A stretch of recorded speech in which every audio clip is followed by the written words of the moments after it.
Good evening, everyone, and welcome to Leadership Matters.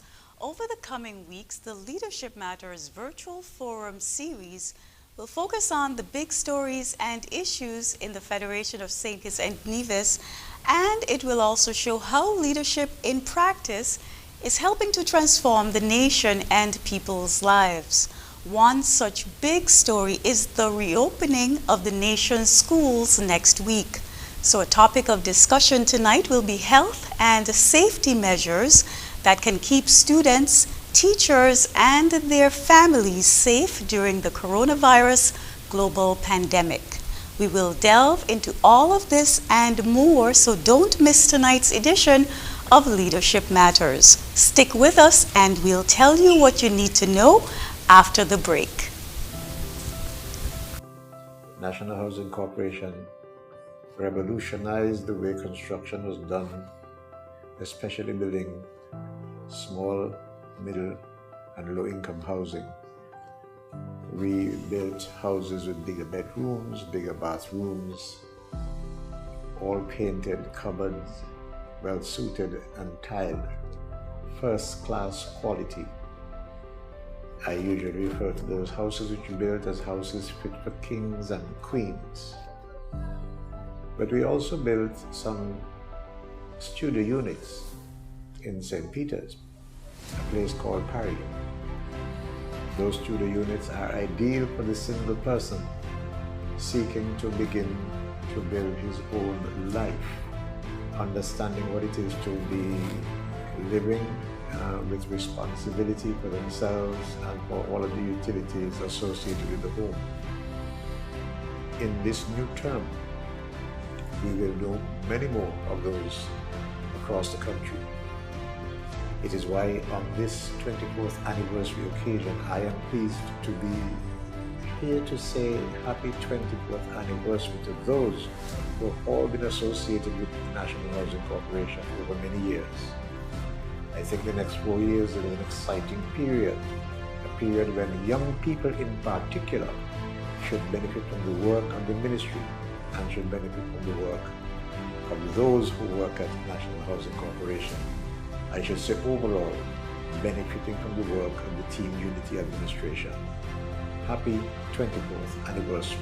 Just want to congratulate the National Housing Corporation for its 24th year in existence.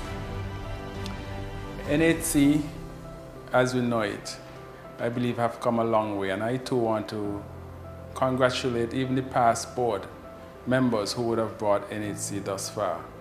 I know under my watch as chairman of the board, we would have brought in some new ideas. In very short order, the corporation would be introducing online payments, and I trust that our clients can take advantage of that.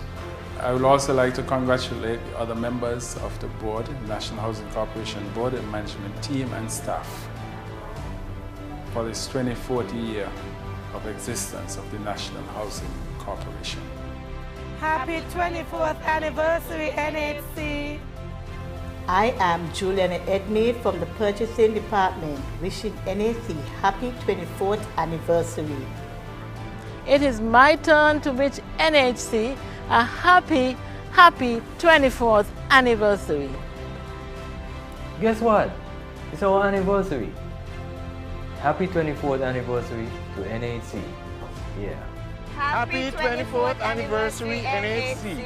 It's been a pleasure serving the people with you. Happy 24th anniversary, National Housing Corporation. Happy 24th anniversary, NHC.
It is important that we pay our mortgage on time at NAC for your future security and a peace of mind. It is important that we pay our mortgage on time at NAC. It's your responsibility and it's also mine. The management and staff at NAC wants to encourage all who holds the key to keep up to date, pay your mortgage on time for your future security. It is important that we pay our mortgage on time at NAC for your future security and a peace of mind. It is important that we pay our mortgage on time at NAC. It's your responsibility and it's also mine. Visit us at Park Range, Bastia, or call us today at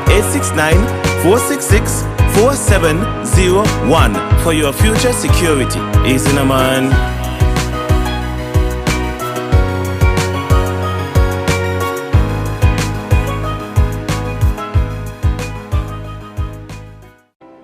Some companies are seeing lower revenue resulting in cash flow due to slow activities as a result of the COVID-19 pandemic. Thus, persons will experience financial difficulties that may be traumatic. It can be very devastating for persons who have been made redundant or received salary cuts due to the COVID-19 pandemic or any other reason, as a matter of fact, because everyone has bills to pay and their families to take care of. This is why the National Housing Corporation, NHC, we are making it a bit more comfortable for homeowners. Being without a job can drive anyone insane. You can lose your home, your vehicle, health benefits, go hungry, and the list goes on and on. And so, NHC has put in place some measures to assist homeowners who have suffered from loss of jobs, reduced work hours, or salary reduction. What we did was adopt ECCB's suggestion of a moratorium benefit that gives homeowners a 3-month deferment on their mortgage payment and a waiver on accrued interest. In doing so, qualified homeowners' daily interest will be waived for 3 months, and they do not have to worry about making their mortgage payments for 3 months as well. Of course, there are prerequisites for them to benefit from this offer, and these prerequisites are: you must be current in your monthly payments, you must submit an unemployment or related letter from your employer, or you must submit proof of entrepreneurship, that is, if you are self-employed. Although we stated that you must be current in your monthly payments, we still must use our discretion, as some persons have other underlying issues.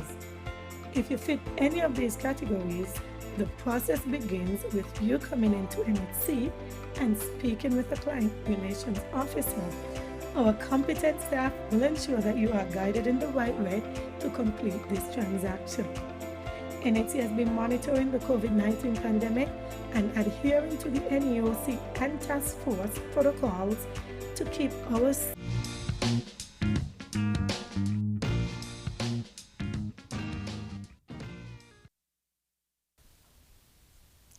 Welcome back to Leadership Matters.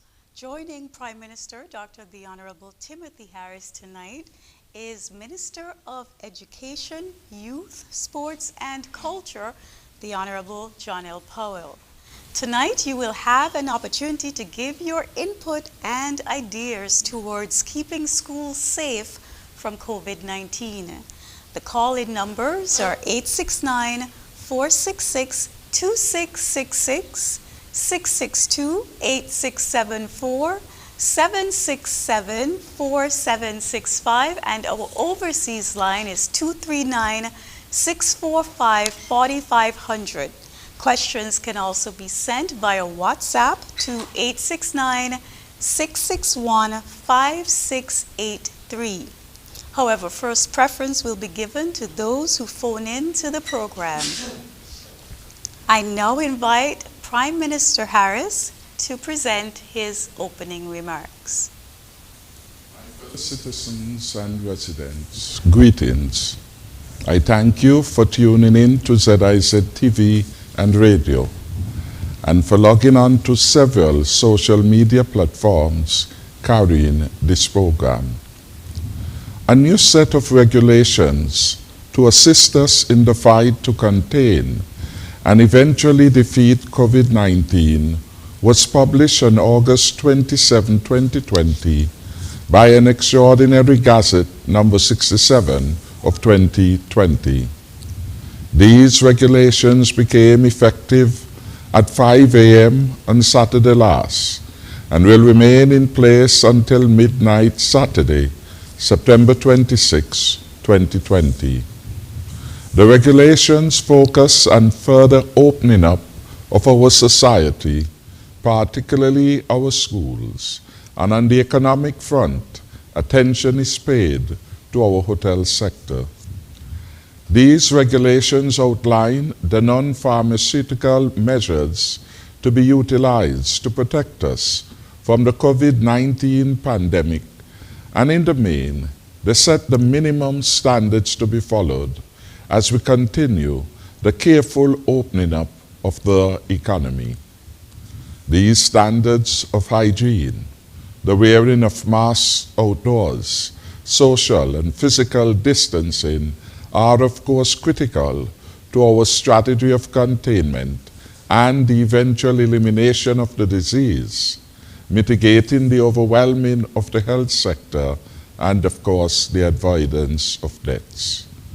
I appeal to our people not to let our outstanding success so far in containing COVID-19 lull us in a false sense of security. I urge our young people in particular to do the right thing. None is too strong and vibrant to die. Risky behavior in the face of COVID-19 is dangerous and can cause deaths. So please exercise discipline through compliance with the regulations.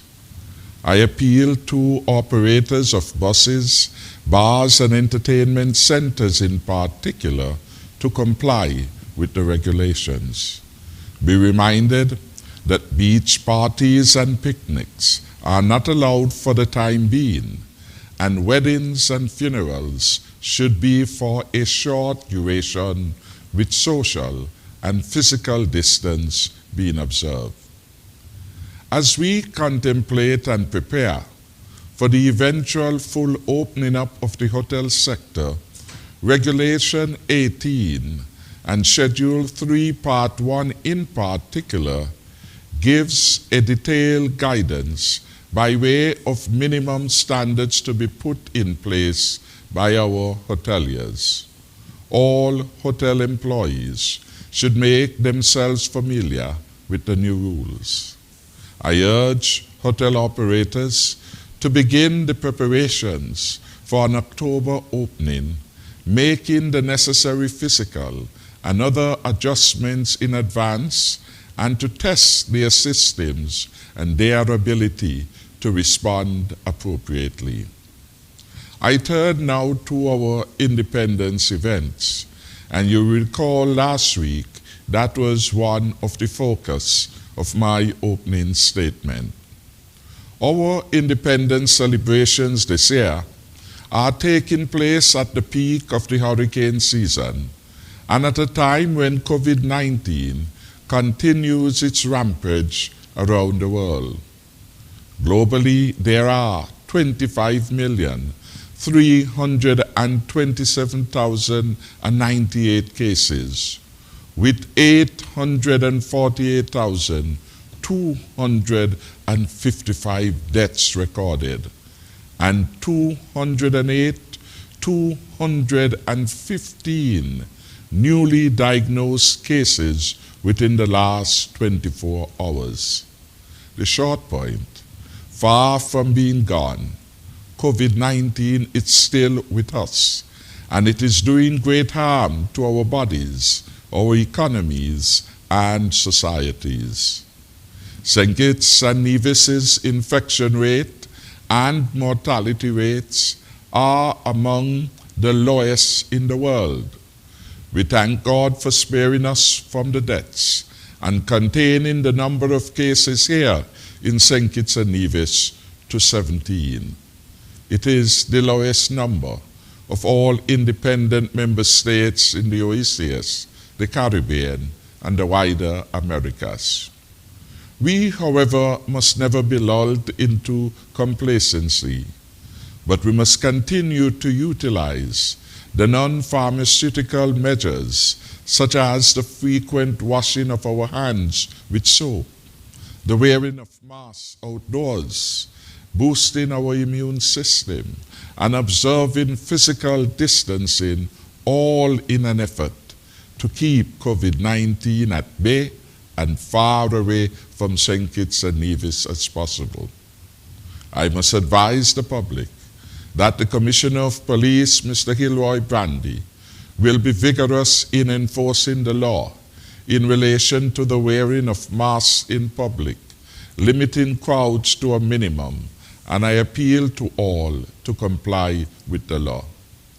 These regulations are, of course, intended to protect you and to protect us, and we must make the adjustments in the way we behave. COVID-19 will certainly not adjust to us.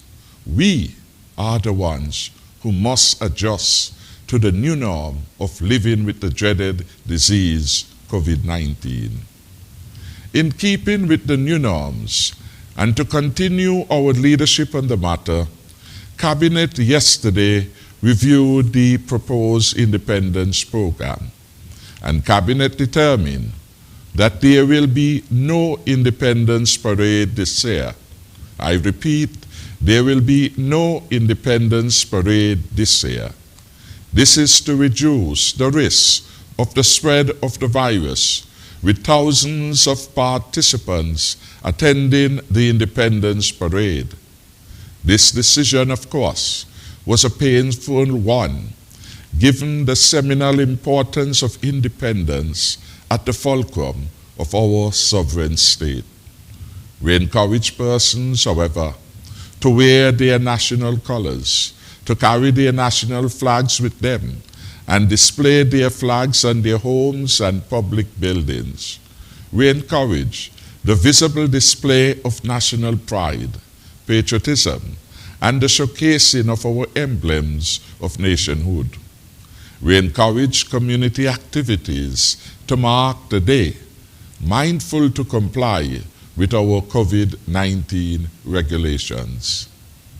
The usual cocktail reception hosted by our esteemed Governor General, Sir S.W. Tapley Seaton, on Independence Night will not take place this year. This event would normally attract thousands of invitees from all walks of life.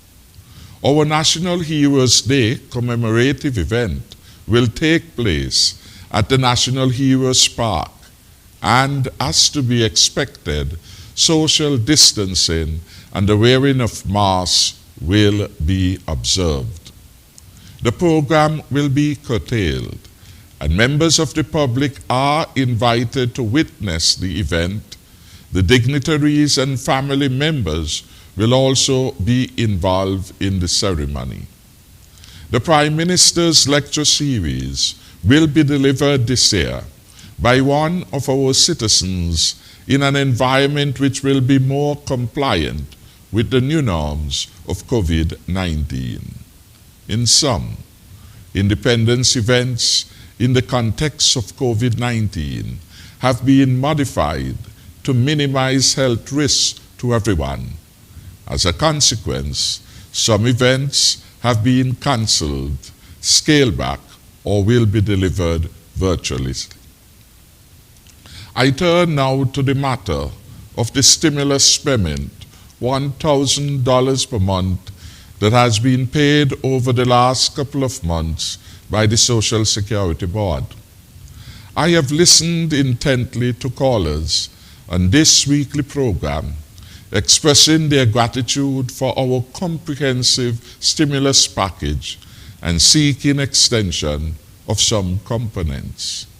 As a caring and compassionate leader, I have, with the Cabinet, sought ways of responding without being fiscally reckless.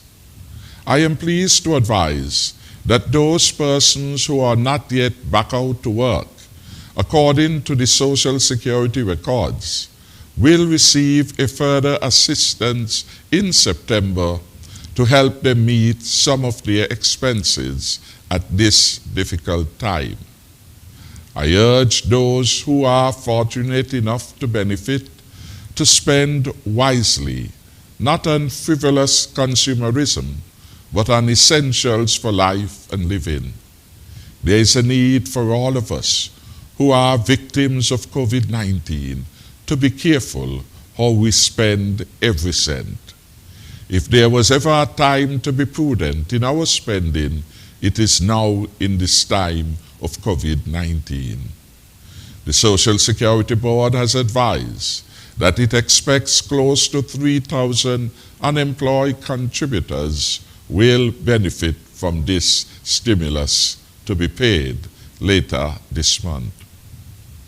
I do care about the poor in our midst, our elderly who are in the twilight of their years and are suffering hardships brought on through no fault of their own, but because of COVID-19. COVID-19 has in fact turned the world economy upside down. We want to thank God for spared lives, and we will live in the certain knowledge that COVID-19 will eventually pass. I pray God grant me the wisdom to lead our country safely through it, and that He will usher a new season of joy and prosperity in our beloved country of St. Kitts and Nevis. Turning to our education sector, all public schools will be ready to receive students, teachers, and support staff when schools reopen next week.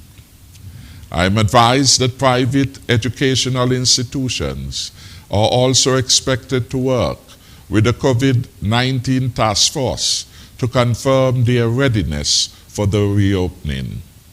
Schedule 2 of the new SRNO number 39 of 2020 spells out the minimum standard to purvey a quality education in a safe environment, and these, of course, should be faithfully followed.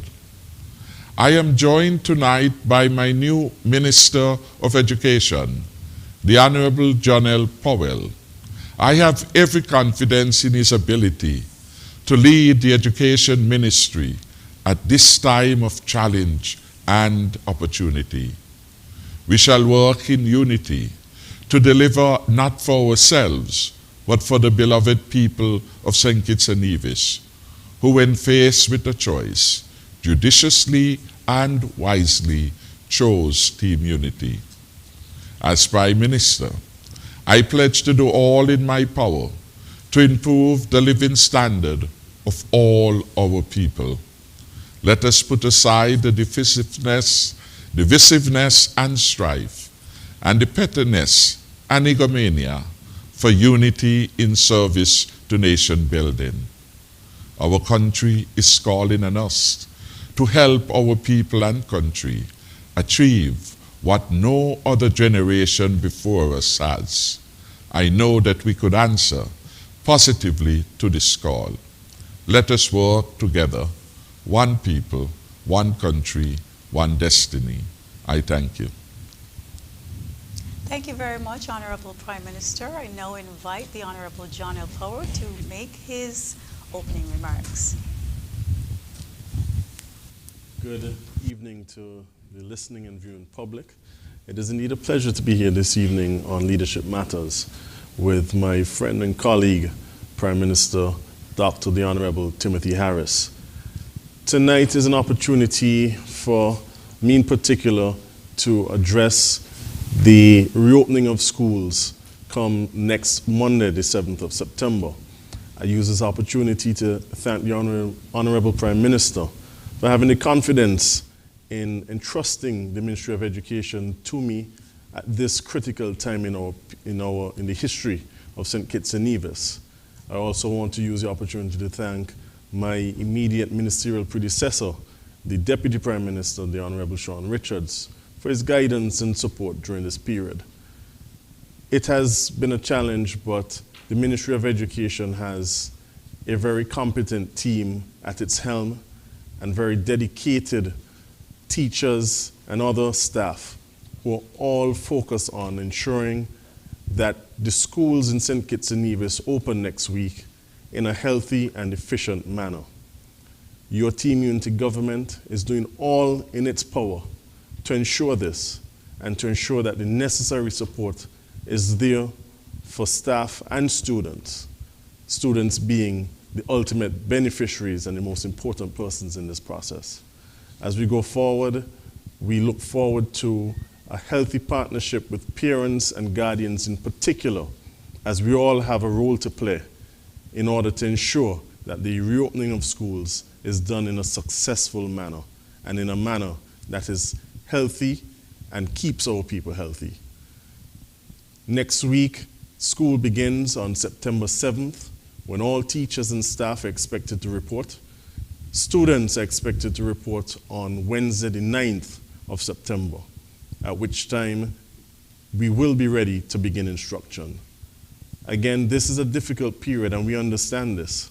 However, if we all come together in unity, I have every confidence that the resumption of schools in St. Kitts and Nevis will be a success and that our students will succeed in the educational. Thank you. Thank you very much, Minister Powell.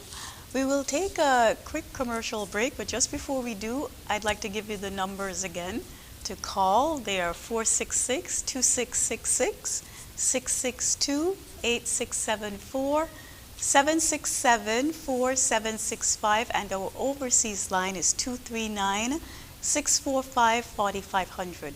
When we come back, we will take your calls.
It is important that we pay our mortgage on time at NAC for your future security and a peace of mind. It is important that we pay our mortgage on time at NAC. It's your responsibility and it's also mine. The management and staff at NAC wants to encourage all who holds a key to keep up to date, pay your mortgage on time for your future security. It is important that we pay our mortgage on time at NAC for your future security and a peace of mind. It is important that we pay our mortgage on time at NAC. It's your responsibility and it's also mine. Visit us at Park Range, Bastia, or call us today at 869-466-4701 for your future security. Easy, man.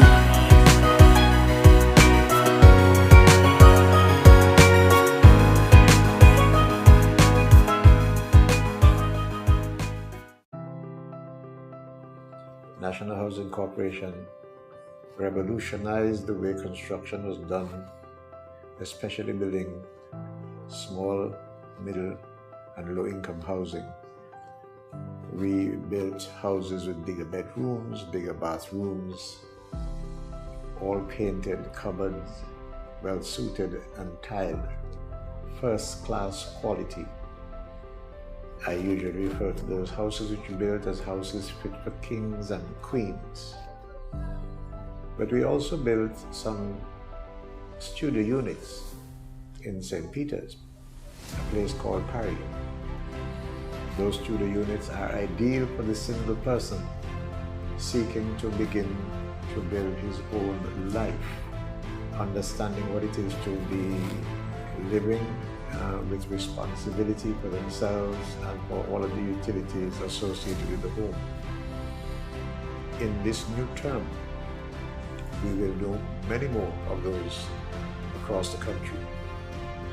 It is why on this 24th anniversary occasion, I am pleased to be here to say happy 24th anniversary to those who have all been associated with the National Housing Corporation over many years.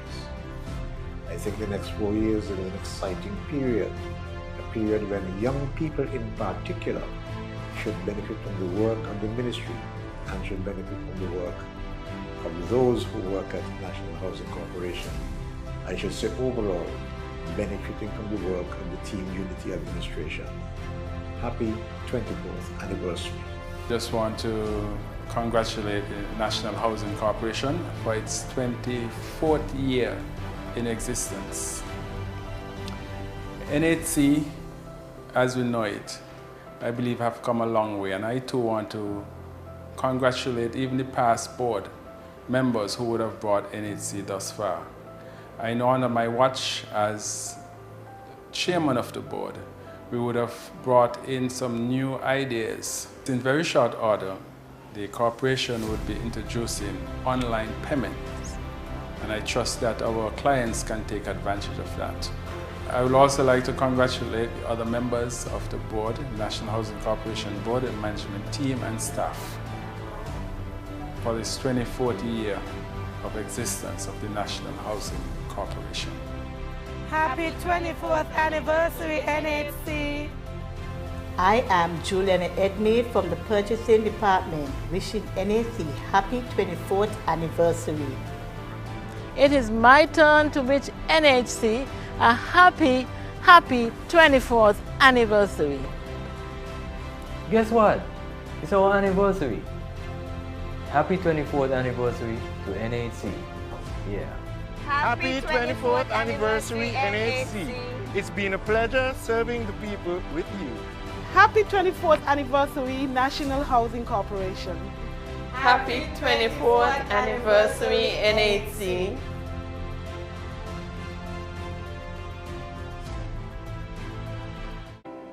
Some companies are seeing lower revenue resulting in cash flow due to slow activities as a result of the COVID-19 pandemic. Thus, persons will experience financial difficulties that may be traumatic. It can be very devastating for persons who have been made redundant or received salary cuts due to the COVID-19 pandemic or any other reason, as a matter of fact, because everyone has bills to pay and their families to take care of. This is why the National Housing Corporation, NHC, we are making it a bit more comfortable for homeowners.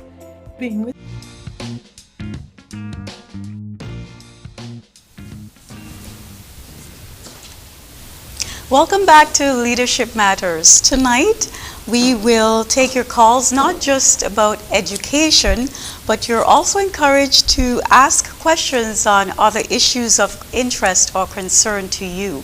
We have callers online, so we'll go straight to them. Good night. You're live on Leadership Matters.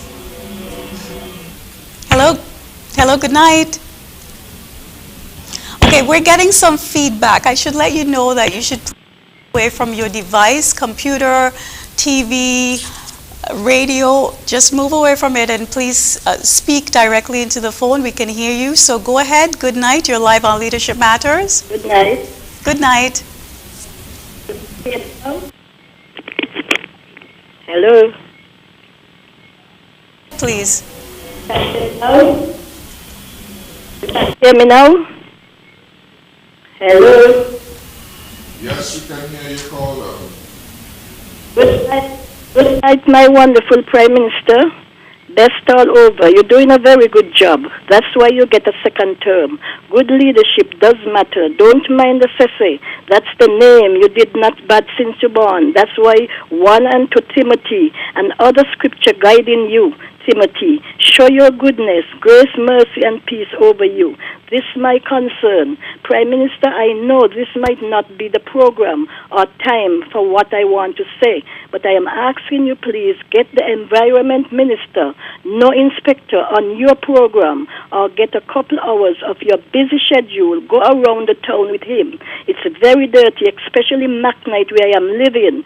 People who listening will say, if that's something to say, let them come to live or see where I am living. If nobody talk, nothing will do. But I have to talk. There is where I am living. That is one the minister that dear get elected for. If the borders have to open up and town and come, they cannot and must not come back, meet the town like that. Prime Minister, stay strong. I am looking out for you. Is the government they will blame and abuse as usual. Look for money. Nevis did not have to borrow. Thank you. Thank you, caller. We have 2 callers on hold. Good night. You're live on Leadership Matters. Good night. I want to say good night to the Honorable Prime Minister. And good night to now from Ambassador to Honorable General Powell. This is Buckingham Media. PM, how is the country upholding itself? I've seen that more persons are now going out to work. I've seen an article with Harrow doing some good work in export. So I'm just wondering how is the country doing with its finance?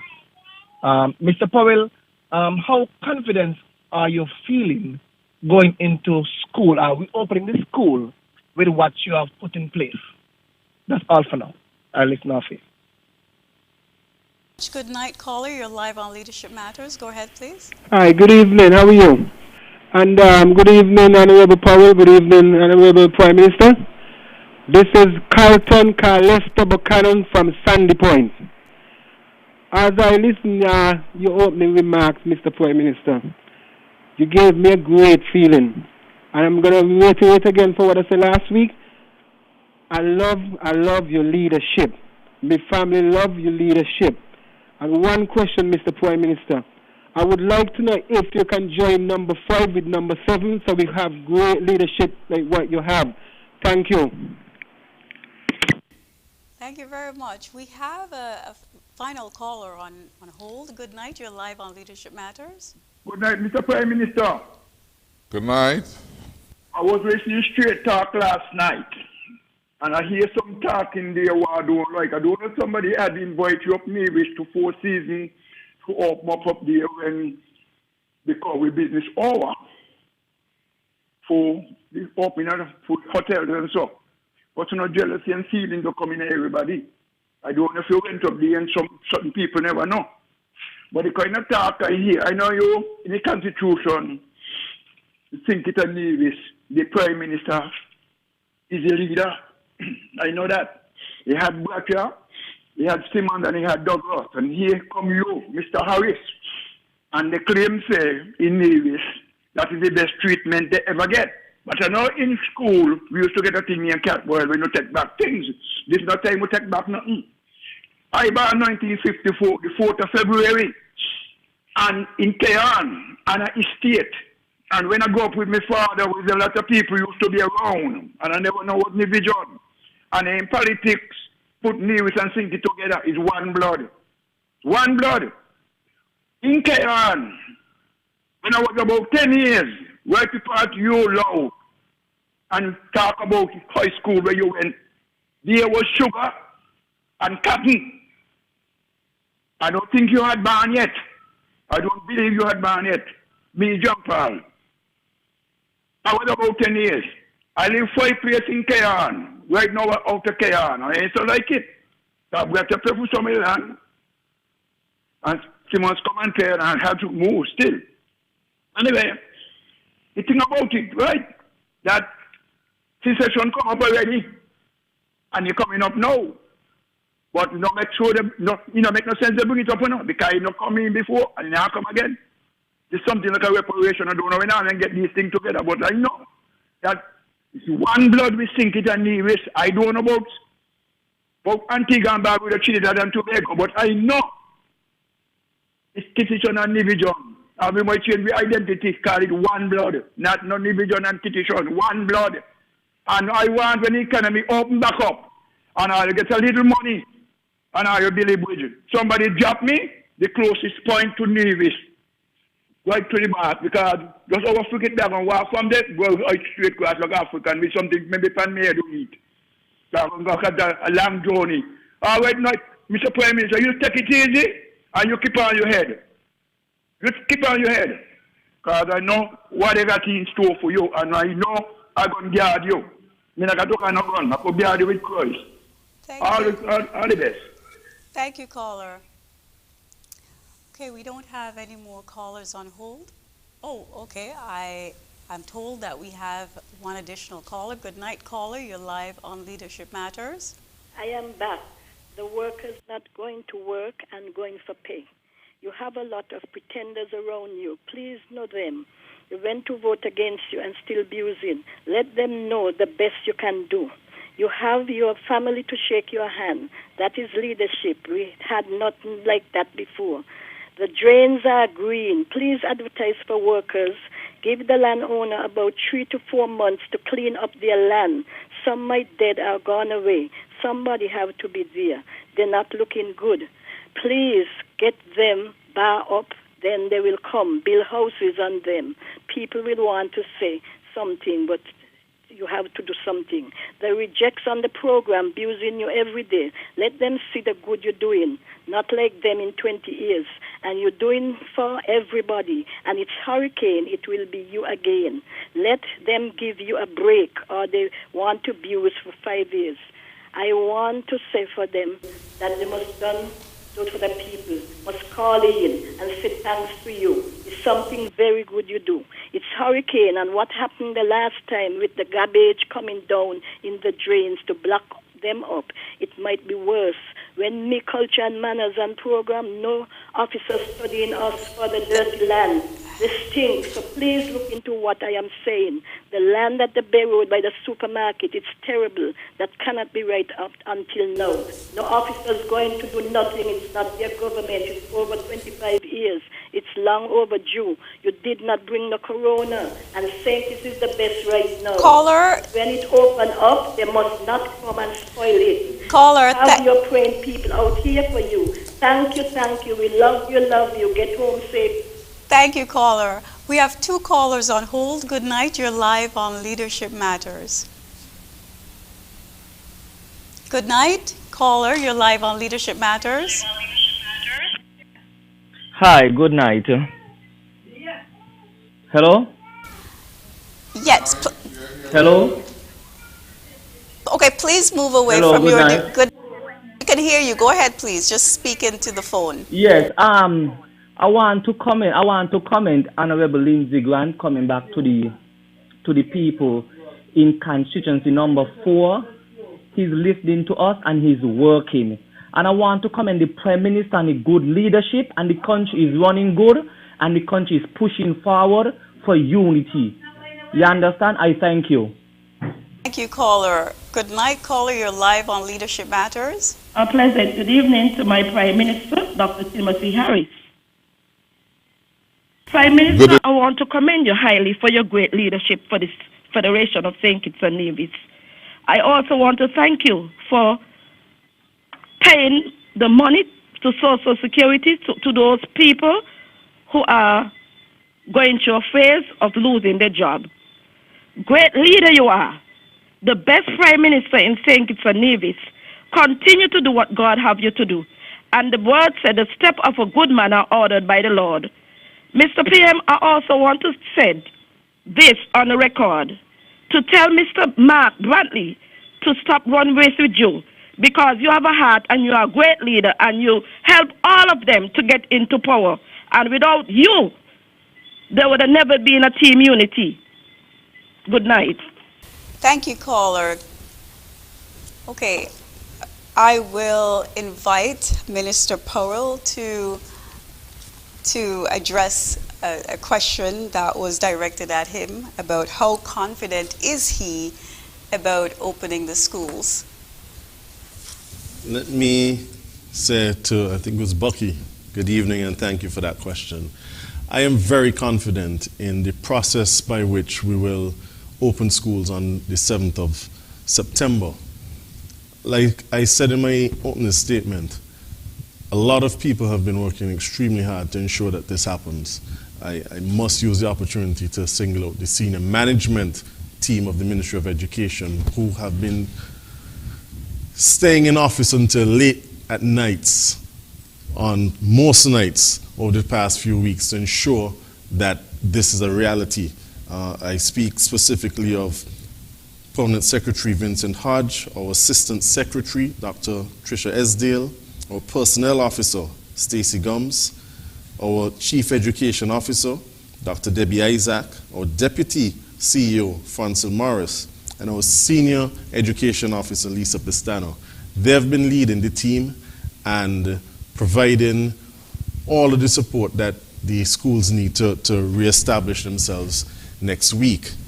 One of the things that I would like to use this opportunity to announce is that I am not just here speaking because I can. We have, with the help of the Ministry of Education and with our COVID-19 task force, put together a document which will be made available to the public as of tomorrow. That document is the guidelines for the reopening of primary and secondary schools for the school year 2020 to 2021. This outlines all of our initiatives, all of our protocols for the reopening of school, and we want the public, the general public, to be a part of what we're doing. It is a document that has been put together based on a lot of input from all of our stakeholders around the Ministry of Education. And it basically is set out in 3 areas.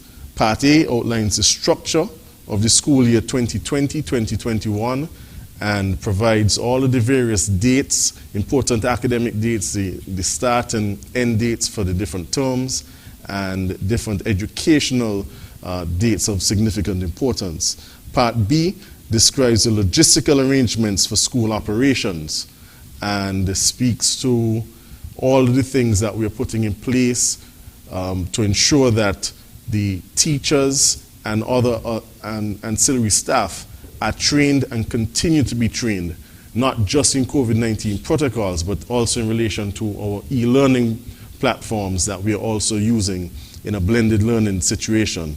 And in Part C, gives the health and safety protocols that we have adopted and will put in process in light of the COVID-19 pandemic. All of these, all the things that fall within this document give a snapshot of how much work has been put in place. And again, our teachers, our new principals have all undergone specific training, not just in COVID-19 and its protocols, but also in terms of managing the process in what we now refer to as the new norm. Let me also use this opportunity, if I may, to indicate that there are certain schools that will be resuming on a shift system.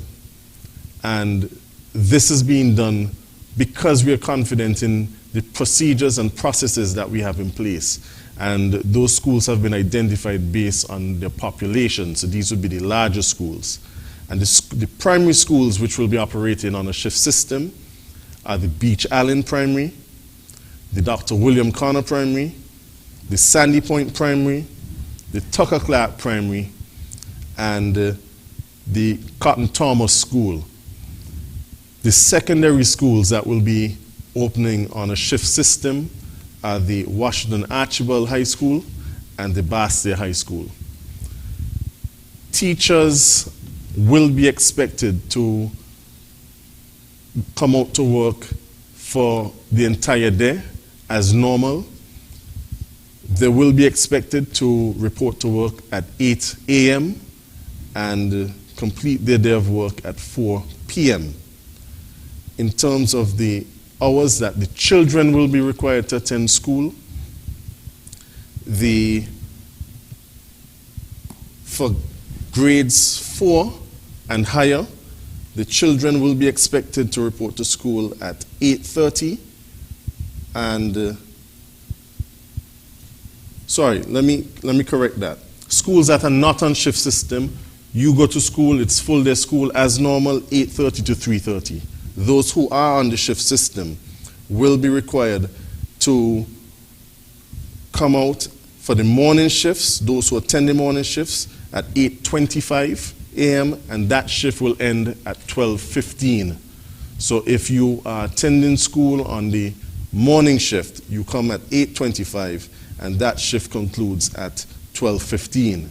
If you're coming for the afternoon shift, you report to school for 12:50 in the afternoon, and that will go down, that shift goes on until 3:30 in the afternoon. Now, we have adjusted the length of the different periods during these shift systems. Normally, in a regular, unaffected school day, children would have 7 different periods of instruction. We have adjusted the time frame for these periods so that the children will now have 5 hours of instruction within a shift. So we are trying our best to ensure that although it is a different system, that the children are benefiting from as much instruction as possible. And we again ask parents and guardians to make a note of this information and to work with us. Although you may be required to have your child report at 8:25, we want you to bring them a little earlier. And different schools will be reaching out, they have already started reaching out to the parents and guardians through letters and WhatsApp chats, as they have in different schools, to put together a list in terms of staggered times for children to report to school so that we don't have too many children coming to school at the same time. Similarly, break time and break periods and lunch periods will be staggered so that we don't have too many children coming out and playing and having some recreation at the same time. I provide this particular information at this point to show that a lot of work has been put in place, and we are indeed confident that we will resume next week in a very healthy and efficient way. Thank you very much, Minister Powell. I'd like to invite the Honorable Prime Minister to respond to the callers who directed their questions and comments toward him. Thank you, Val. Just to add a brief word on that matter which the Honorable Minister of Education just addressed, the confidence with the education sector ability to resume school, to underscore that a lot of planning has gone into the reopening of the school, that we are doing these things in an organized and careful way to minimize risks to everyone involved in the education sector, that we develop these protocols, join on the best of advice and expertise within the country and regionally through the various educational institutions and regional bodies, and that in fact we have had some testing of them with the opening up of the public sector early childhood facilities, and that has gone very well. And so we expect that the opening of school, with the preparation, there have been a series of meetings of which I'm aware, with principals, with staff, with the PTA, and so there's been the widest possible promotion of the new protocols which are now in vogue for the education sector. I just want to add a word of reminder to parents and guardians that research has shown that the most significant factor impacting upon the learning of children is the activism, the support of the parent and guardian. And so more important than teachers in the context of the research findings is having an interested parent in the learning of the children. What this means in the context of the new norm, that students are likely to adjust very well if they are encouraged to practice the new protocols by their parents, guardians, and significant adults in their lives. And so practice brings perfection, and example set, example follows. And so we would want the parents and guardians to help their children by practicing the very protocols that we are asking and will be asking the children to adhere to. The children at home must see you pay attention to hand hygiene, the frequent washing of hands, the cleaning of surfaces which are regularly used, the wearing of masks as you leave the homes. All these are going to be critical if we are going to get the early adjustment. So every one of us has some responsibility to make this work. I think we are having a call, so I would want to pause and allow that call to come through. Good night, caller. You're live on Leadership Matters. Yes, good evening. Good evening, Mr. Prime Minister and Mr. Powell. Mr. Powell, I congratulate you for your leadership. As you is the youngest man on the team, and so far you is going good. And I congratulate you. I'm really proud of you for the way how you're handling yourself. Okay? And stay away. And Mr. Prime Minister, I want to tell you again, I want you to be strong. Strong, strong, strong. Because the more light the bun, the more you see your way. And God put you here for a reason. And God make you the Prime Minister for a reason. Nobody choose you to be Prime Minister. It's God work. Because God know that you alone, you could have handled this thing what think it was going through. So you continue to be strong for yourself and don't bother with them. Just listen and walk with your mouth silent. God bless you all. And God bless the Federation. God bless you too. Thank you. I'm told that we have 5 callers on the line, so please be succinct, straight to the point with your questions. Good night, caller. You're live on Leadership Matters. Good evening, Mr. Prime Minister and Mr. Powell and the moderator. This is the man from the volcano, and I'm using the volcano to keep the COVID-19 away from Montserrat, Nevis, and St. Kitts and Antigua. Now, Mr. Prime Minister, I noticed that there are many persons working for the government, and the government has provided certain programs to help the needed and not the wanted. But these people who are running this program, some of them are running the program on a friendship basis instead of on a merit basis. So what I would like you to do, Mr. PM, you cannot be up in the captain room of the ship and still at the stern seeing what they are doing. You have other people in government working, and they're supposed to see that every head of every department do their work efficiently and professionally. So what I would like you to do is ask everybody who have a responsibility to carry out their duties professionally and not on a friendship basis, Mr. PM. You are doing a great job. You are a God leader, a great leader. God sent you there. Interval intervention is who put you there, and I wish you all the best for the rest of your life. Thank you very much, sir. Thank you very much, caller. Good night. You're live on Leadership Matters. Yes, I want to speak to the PM and Mr. Powell.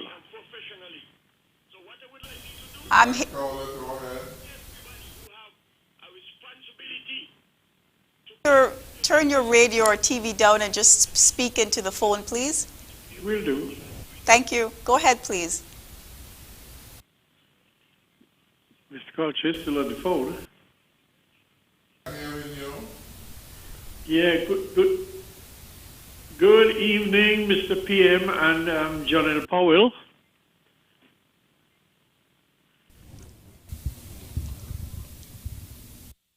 Caller, just please speak. We can hear you. Okay, sorry, we're having some technical difficulty. Good night, caller. You're live on Leadership Matters. Hello?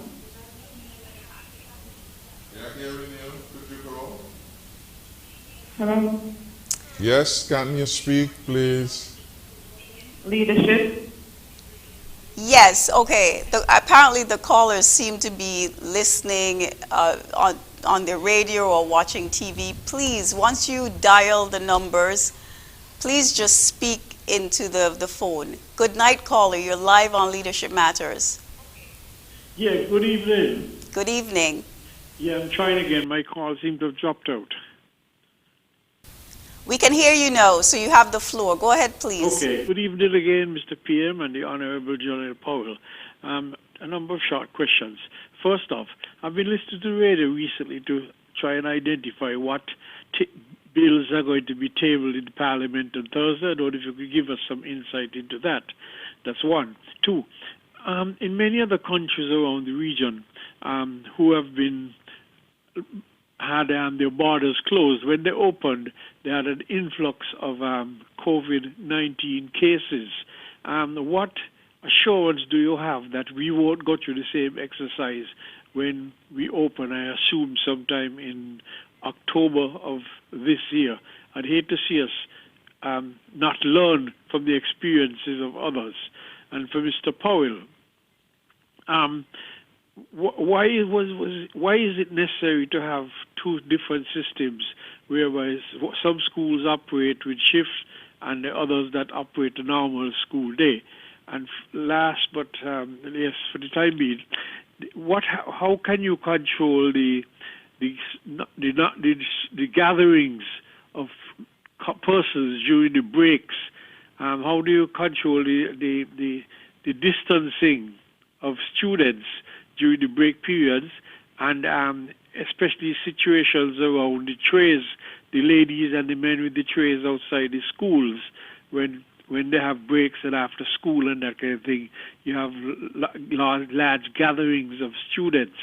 So how do you plan to control that situation? I'll listen off here. Thank you. Thank you, caller. Good night, caller. Good night, caller. You're live on Leadership Matters. Go ahead, please.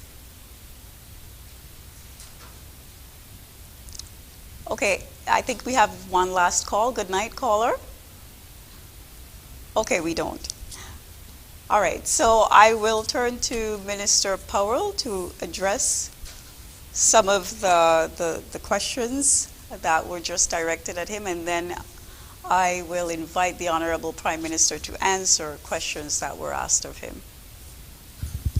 Why some schools on shift and not others? That decision was taken based on the sheer population of the schools and the spacing that we have available within the particular schools. These schools that would have been identified are our larger schools, primary schools and high schools. And so that is basically the reason for that. The other schools that will not be on shift and that will have full day school as usual, we have sufficient space within those schools to utilize the necessary social distancing protocols. The question as to how do we control the social distancing during breaks, as I would have indicated before, the break times within the different schools will be staggered. So some children will go for break at one time, others will go at a different time. By doing so, we hope to have less children integrating with each other at any given time and mitigating the opportunities for mass gathering as far as possible. This is something that's going to be done even with the lunch hours. Some classes will go for lunch at a certain time and others will go at different times. You specifically asked, well, how do we control the gathering around the trays outside of the schools? This is a good opportunity for me to just explain very briefly what the entry protocol to our schools is. At the entrance point of each school, there will be a screening process and a sanitization station. All persons must wear masks. All students and teachers must wear masks, and visitors must wear masks upon entry to all the schools. Temperatures will be checked using infrared thermometers. A temperature screening record book will be implemented to record staff and students' temperatures daily on entry. Staff and students who show respiratory symptoms and have a high temperature will not be allowed to enter the school. Such staff and students will be advised to return home and seek medical clearance. So if a staff member or a student comes in and they have a high temperature or problems breathing or exhibit other symptoms of the COVID-19 virus, we won't allow them in. We'll ask them to go and visit their doctors and get some clearance from the doctor that, look, this is not COVID-19. Perhaps it might have been a bit of asthma or common cold. And we require that before you're allowed back into the school. And all persons will have to sanitize upon entry to the school. I say that because once they're in the schools, the students will not be allowed to leave. So there will be no access to trays and other vendors outside of the schools. This is because we are taking this very seriously. What we are trying our best to do is to ensure that our schools are centers of cleanliness and sterile environments. We are attempting to welcome our staff and students into sterile environments whereby the risk of contracting and passing on COVID-19 or any other disease are mitigated and lessened as much as possible. And so part of that process is to not allow the children to leave to go to visit trays. As a matter of fact, we are encouraging and requiring students to stay in school for their lunch periods and only leave if it is absolutely necessary or an emergency. We have school meals, and we continue to support the school meals program. Those who are not benefiting from school meals, we ask you to bring your lunches to school. Again, we ask parents and guardians to work with us to ensure that your children have what they need for snacks and for lunch, so that we can lessen the opportunities of them having to leave school and risking themselves in terms of being able to pick up the COVID-19. If you have difficulties providing those lunches, again, we have the school meals program, and we encourage persons who need that extra support to utilize that opportunity. Thank you, Minister Powell. As I said, I would invite the Honorable Prime Minister, but we do have 3 calls, so I'm going straight to them now. Good night, you're live on Leadership Matters. Good night, Mr. President and members of the Senate. I would like to know what date in October the volume was. Thank you very much. Good night, caller. You're live on Leadership Matters. Yes, good night. Good night. Yes, we can hear you. Good night. Yes, can I speak to the Prime Minister? Yes, go ahead. Yes, good night, Mr. PM. This is the first time I'm calling in on leadership, and I want to congratulate you on your win on the 5th of June, you and your Washington, and I want to thank you for the good job that you are doing and continue to do the good job that you are doing. Now, I have a little problem I want to say to you, that I have a problem with this is not the time to really say it, but I was trying to get to you for a long time. I make an appointment to go to see you because I have a problem with paying my roof here. I borrowed a loan from Development Bank, $23,000 about 20 years ago. Up to now, I cannot finish paying it. And I would like you to look into the matter for me, please, because it wanted to send me crazy. 20 years ago, I paid a loan of $23,000, and I can't. They're still telling me I have a balance of $13,000. I would like to get in contact with you to speak face to face with you and show you, Mr. Prime Minister. Caller, good night. You're live on Leadership Matters. A pleasant good night to all at the head table. Good night. Mr. Prime Minister, I just want to commend you highly on the job that you're doing in St. Kitts Nevis. Continue to do a good job. I'm praying for you and have a blessed night. Janice from St. Kitts, and the phone. Thank you very much. Thank you. Do we have another caller on hold? Okay, to the gentleman who called, you can WhatsApp your information, your name and your number, just to 7621558, so that the Honorable Prime Minister can have as much information as possible. I'd now like to invite the Prime Minister to respond to questions and comments that were posed to him earlier. Very quickly, to the gentleman who called regarding the long period of time for which he has been paying on a loan, we will have to get further information if we are to be of good assistance to you. In this regard, I would want to invite you to call after this program, tomorrow preferably, the number 762-1558. Give your name, your address, and some information regarding the loan, and we will make some inquiries with your permission to attempt to get a better understanding for you, or at least connect you with the appropriate loan officer. To the caller who raised the question as to when the borders will be open, we did indicate that the borders will be opened in October, and we are intending to stick to that particular time frame. We set October because in the discussions which were held with the stakeholders in the hotel industry, both by officials of the Ministry of Health and of course the task force, the hotel operators indicated that they would be ready in October. We have set out a number of things that need to be put in place to facilitate an orderly opening.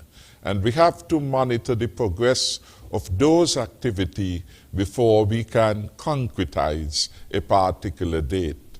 We, in setting the date, will take into account, for example, whether or not the RLB, the Robert Llewellyn Batcher International Airport, is fit for purpose. Several aspects of physical changes are to take place, and so again, that of course will have a major impact on the timing. The hotels have to do their work. There are training to be undertaken with all of the stakeholders. At the last cabinet update, we were advised that just about 2,400 plus persons in the sector have received some form of training. We expect that more detailed and particular training suited to the establishment on the question will be undertaken in a second phase.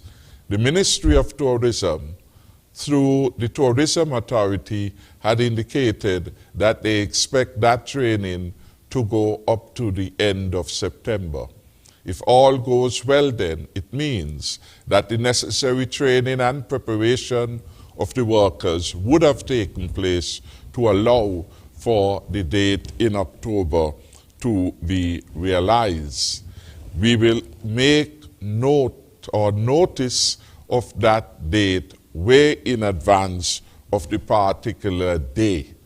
But at the moment, we are reviewing the progress that has been made by hotels, by taxi operators, by every stakeholder involved in the hotel industry and in the hospitality industry to that extent. We need, for example, to identify a range of new product offerings, tours, etc., to allow the visitors who come to have an experience that is memorable, enjoyable, and yet safe. So there's a whole lot of work to be done. Do I have a date in mind? Does the cabinet have a date in mind? Yes, we do. But at this particular moment in time, until we get a further positive update on where activities are, no specific date will be given at this time.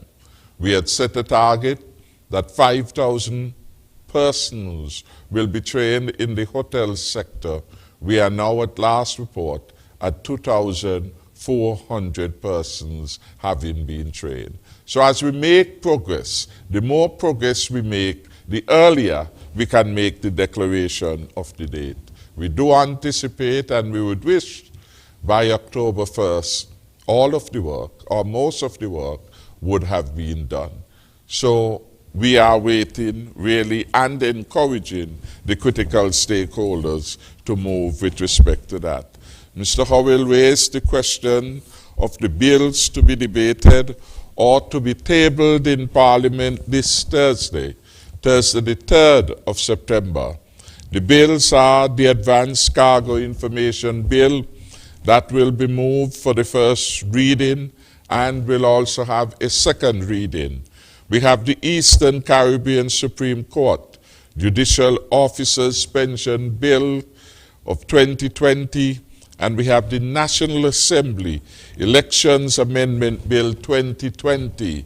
This bill will be part of the process of tidying up the electoral system and will attempt to make further determinations as to which participant or which country's citizens will be able to participate in voting in St. Kitts and Nevis.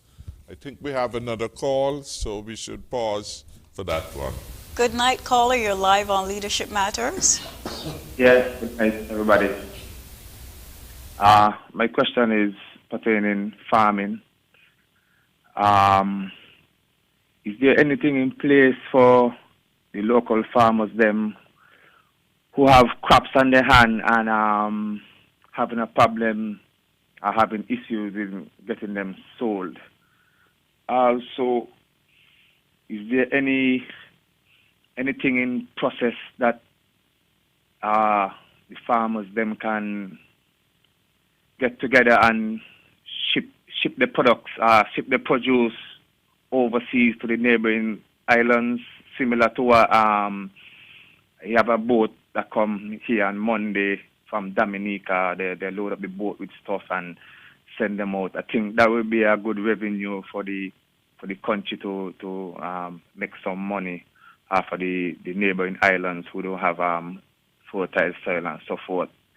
If there's anything in place, you can let me know. If not, I think that is something we can look towards in terms of bringing some money into the country, shipping out some of our produce and so forth.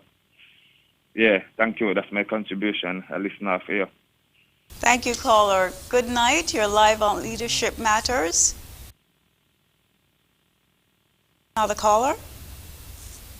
Okay, no, we don't. Okay, so I'll let I'll invite the Honorable Prime Minister to resume his statement. Thank you. The last caller is fresh in mind, so I will make a response. Anything in place for relieving farmers of unsold or excess produce? Certainly part of our policy is to have agriculture play a greater role. And this means that we have to make some adjustment to move the farming beyond the fresh produce into other processing activity.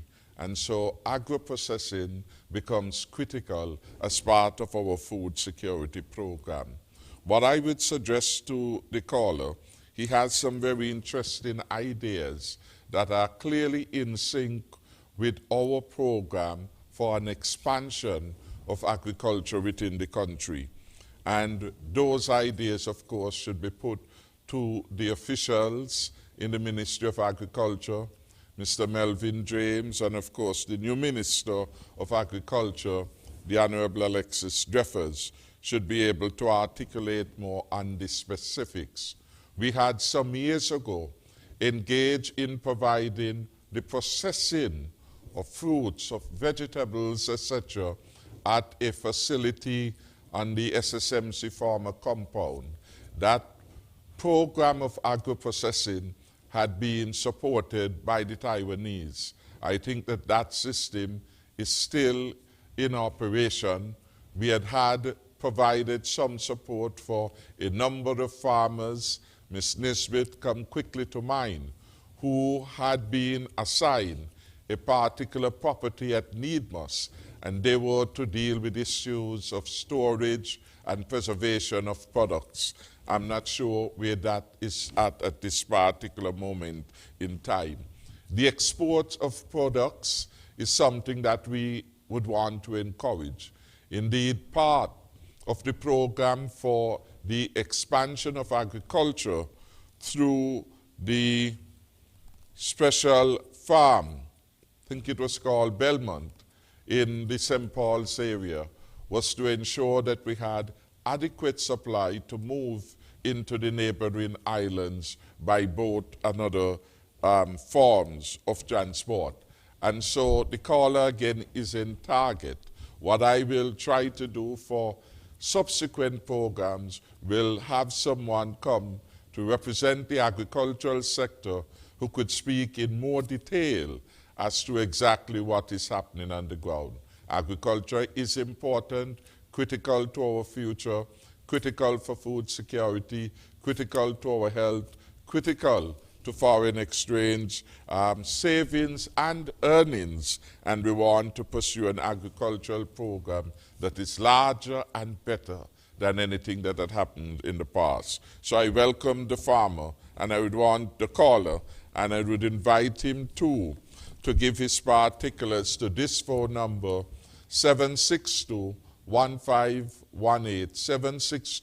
762-1518, and we could, in fact, have a better conversation and put you on to the appropriate personnel who would be able to help. Then we had the suggestion or the observation from Mr. Culture about persons working with the government, and they need to ensure that the government programs are being run and managed with a view to merit rather than the personal friendships of those who are leading or giving support to the program. That is what we would want. That is what we promise the people of St. Kitts and Nevis, and we welcome ideas and suggestions on how we can improve in that regard. As we proceed on the build-out of the public sector reform, as we proceed on the program to incentivize performance, all these issues will be looked at. Ambassador Vance Amory is charged with that responsibility, among other things, in the office of the Prime Minister, to look at the public service, and we shall move to ensure that our public service is most productive, most nimble, and ready to serve the people on the basis of merit. Where there are weaknesses, we will certainly try hard to correct those weaknesses.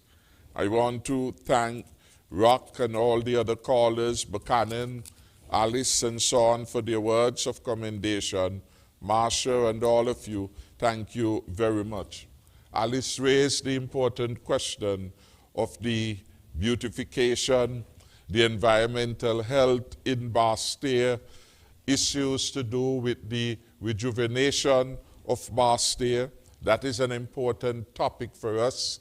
Like her, we are concerned that our city and indeed our communities must be among the cleanest environments anywhere in the world.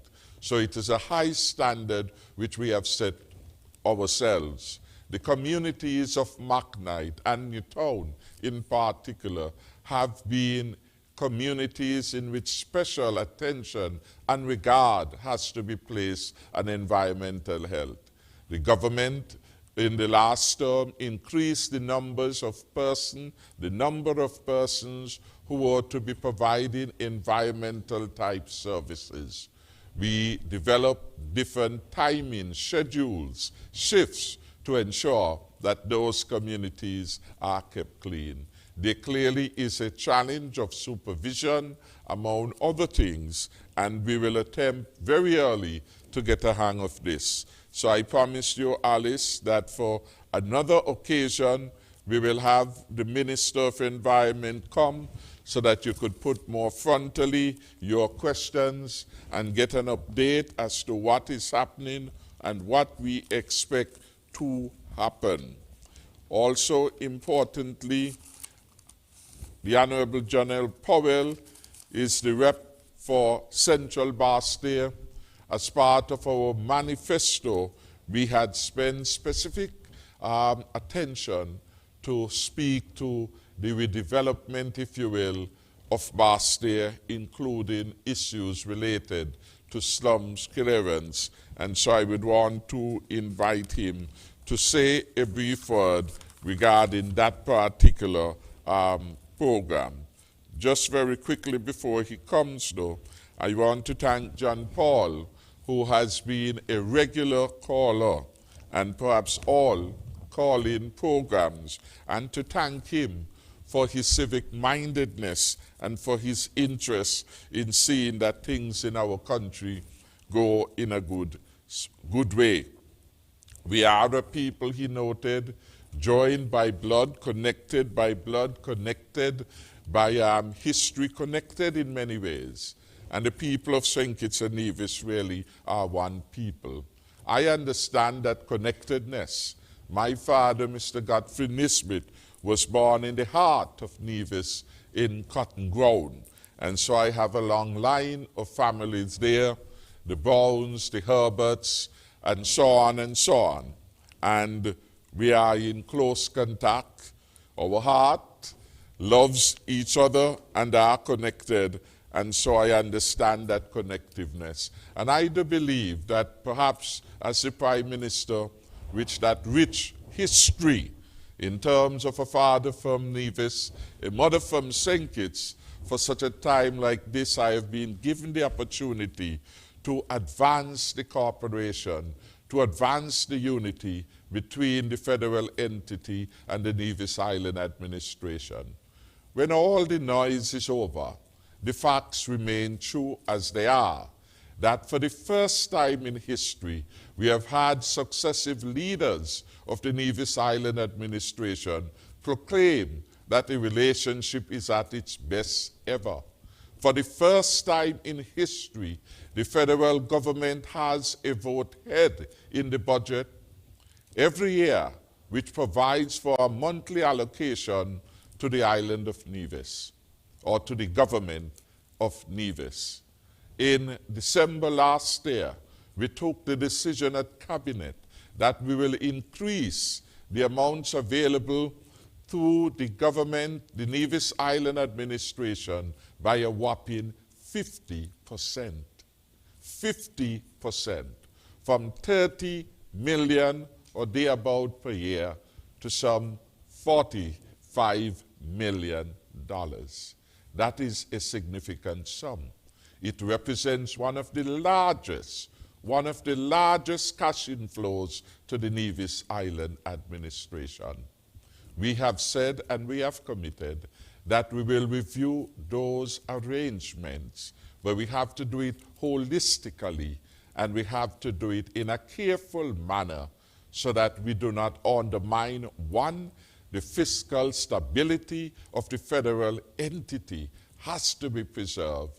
We have to do it in a manner that does not undermine the ability to deliver services to the people on the island of St. Kitts. And we have to do it in a way that keep our indebtedness on the downward trajectory as has been the position over the last 5+ years.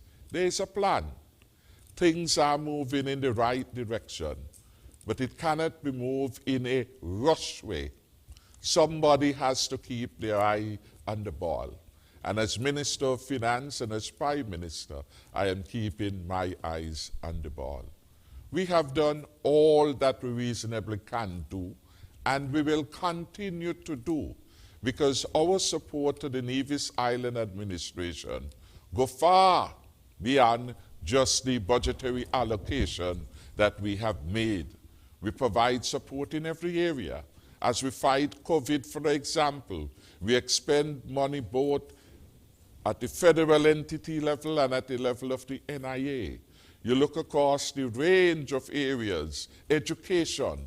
The federal government, for example, covers the economic costs for students proposed by the Nevis Island Administration to the University of the West Indies. And so we go on and on. When you add it all up, it is hundreds of millions of dollars over the last 5+ years that have been provided in support of activities on the island of Nevis. We have come from nothing to hundreds of millions of dollars. And we want to go further. We want to go as far as we reasonably can. But we have to do so with wisdom, and we have to do so in accordance with the resources that are available to the government. I am satisfied that every Nevisian understands that, and I am satisfied that every Kittitian understands that. We will work together in unity to achieve the goals. We will have the requisite negotiations, and we will, as it were, come to a common understanding. But we have started a good thing, and we must continue to improve upon that good thing. So that is as far as the concern raised by John Paul that I wish to say publicly with respect to that matter. I am, of course, fully familiar that certain matters should be discussed within the purview of the cabinet, and we should allow the consensus of the cabinet to prevail, and I will adhere to that in all matters related to the governance of St. Kitts and Nevis. But again, yes, John Paul, we are one people, one blood, as you have put it. I am conscious of that. I am a living testimony to that.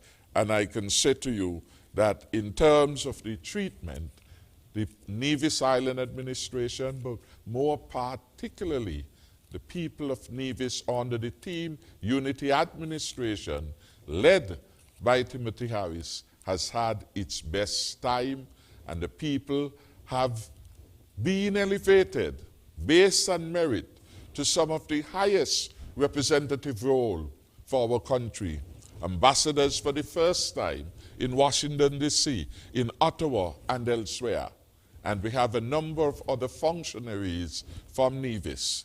We want to reach to the position where we are not thinking about people as being Nevisian or Kittitian, but as citizens of St. Kitts and Nevis. Then we will know that we will arrive. And the issue of merit will then be sufficiently pronounced and sufficiently alive that wherever an employee is needed, we could count on the best person who can deliver that particular job. So again, thanks for your confidence in the leadership of the government. I will continue to do my best and to use the experience I have honed over 20+ years at the level of a federal government. Indeed, I am pleased to have had the opportunity to be now the longest serving federal minister and to bring that fount of knowledge, experience, and exposure to ensure that the Team Unity government functions better than any that was before it. I would invite Ambassador Powell, once we take that call though, to give his 2 cents or maybe 10 cents in relation to the question of the redevelopment of Basseterre and his vision, our vision, for the improvement not just in sanitation, but to bring Basseterre more alive and in service of nation building. Thank you, Honorable Prime Minister. Good night. You're live on Leadership Matters. Hello, good night, caller. You're live. Good night. Good night. This concern is geared towards the Minister of Education. Now, as a young mother and a young teacher ready to soar, I've been hearing about the bachelor's program that should be launched at the college, especially during this time of uncertainty with the COVID-19 and not wanting to leave my child I was wondering when it will be launched because I feel like this is a perfect time for it to be launched. Thank you, caller. I think we have a couple other callers on hold. Good night, caller. You're live on Leadership Matters. Good night. Prime Minister, good night, and Mr. John L. Powell, good night.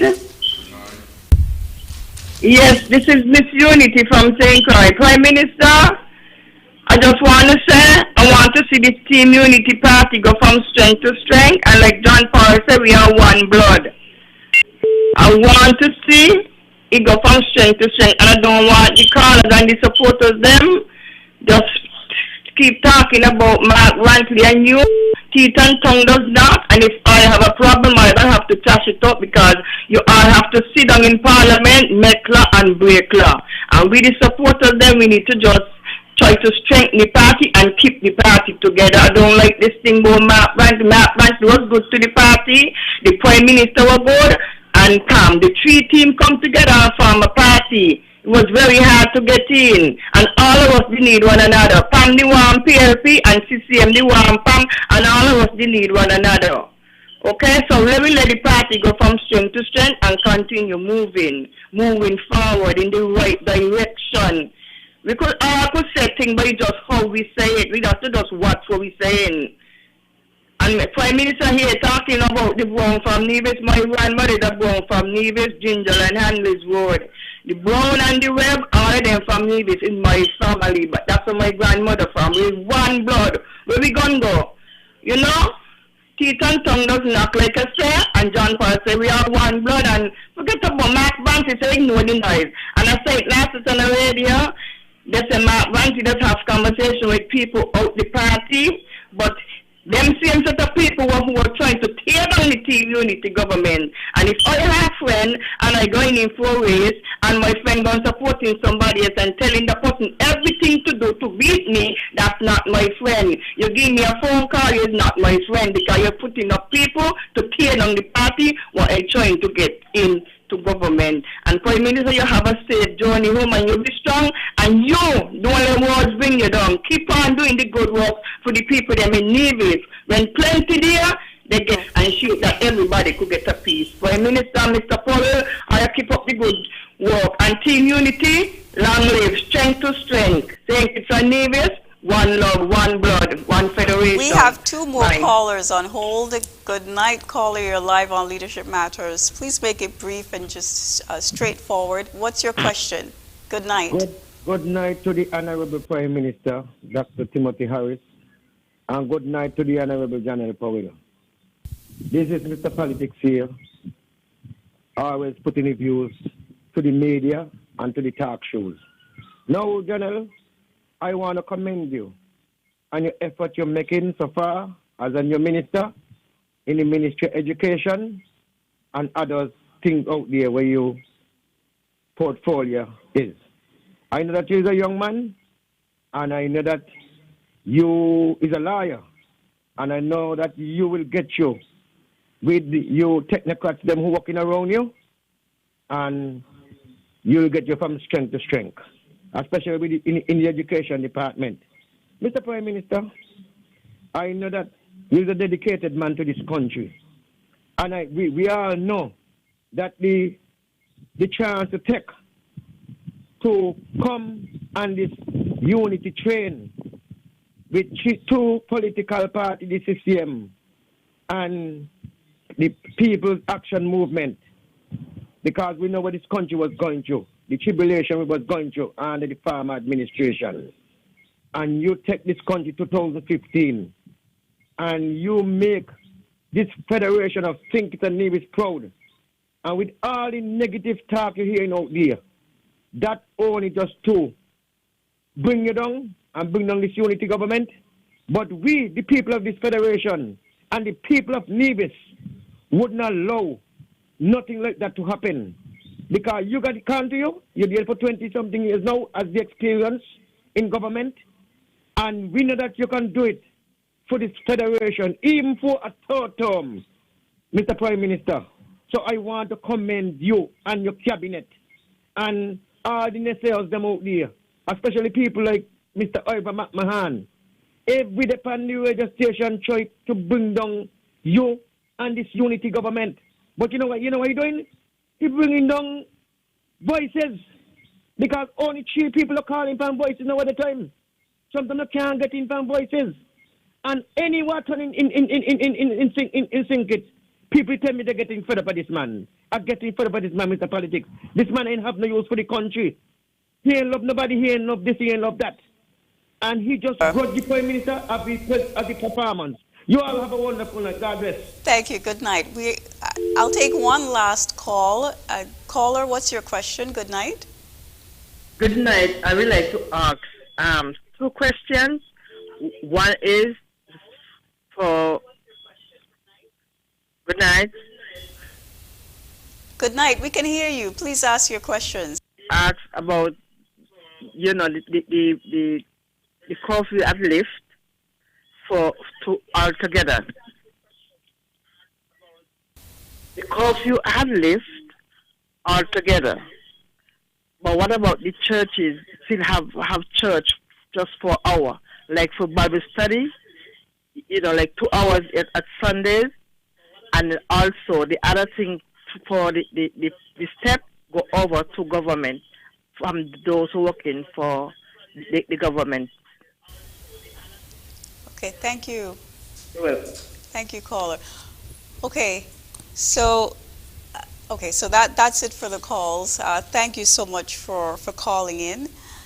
I will invite Minister Powell to make his input, and then Honorable Prime Minister, and then we'll go to a break. When we come back, we'll address some WhatsApp questions that came in. We'll give the WhatsApp questions some time, and we'll address them, and then we'll go to closing remarks.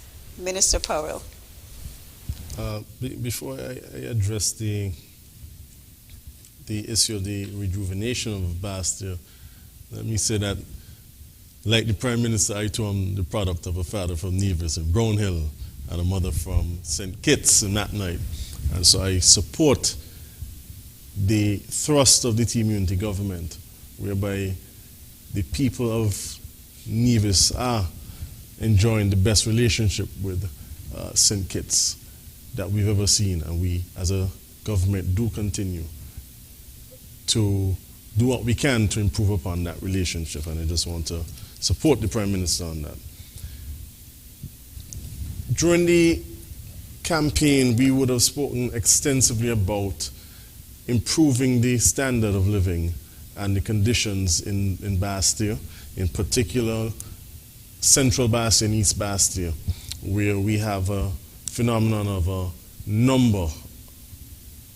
a very large number of abandoned house lots and derelict buildings that have been causing a number of issues to the residents in those areas, from health issues to security issues and just general displeasure in terms of aesthetics in the area.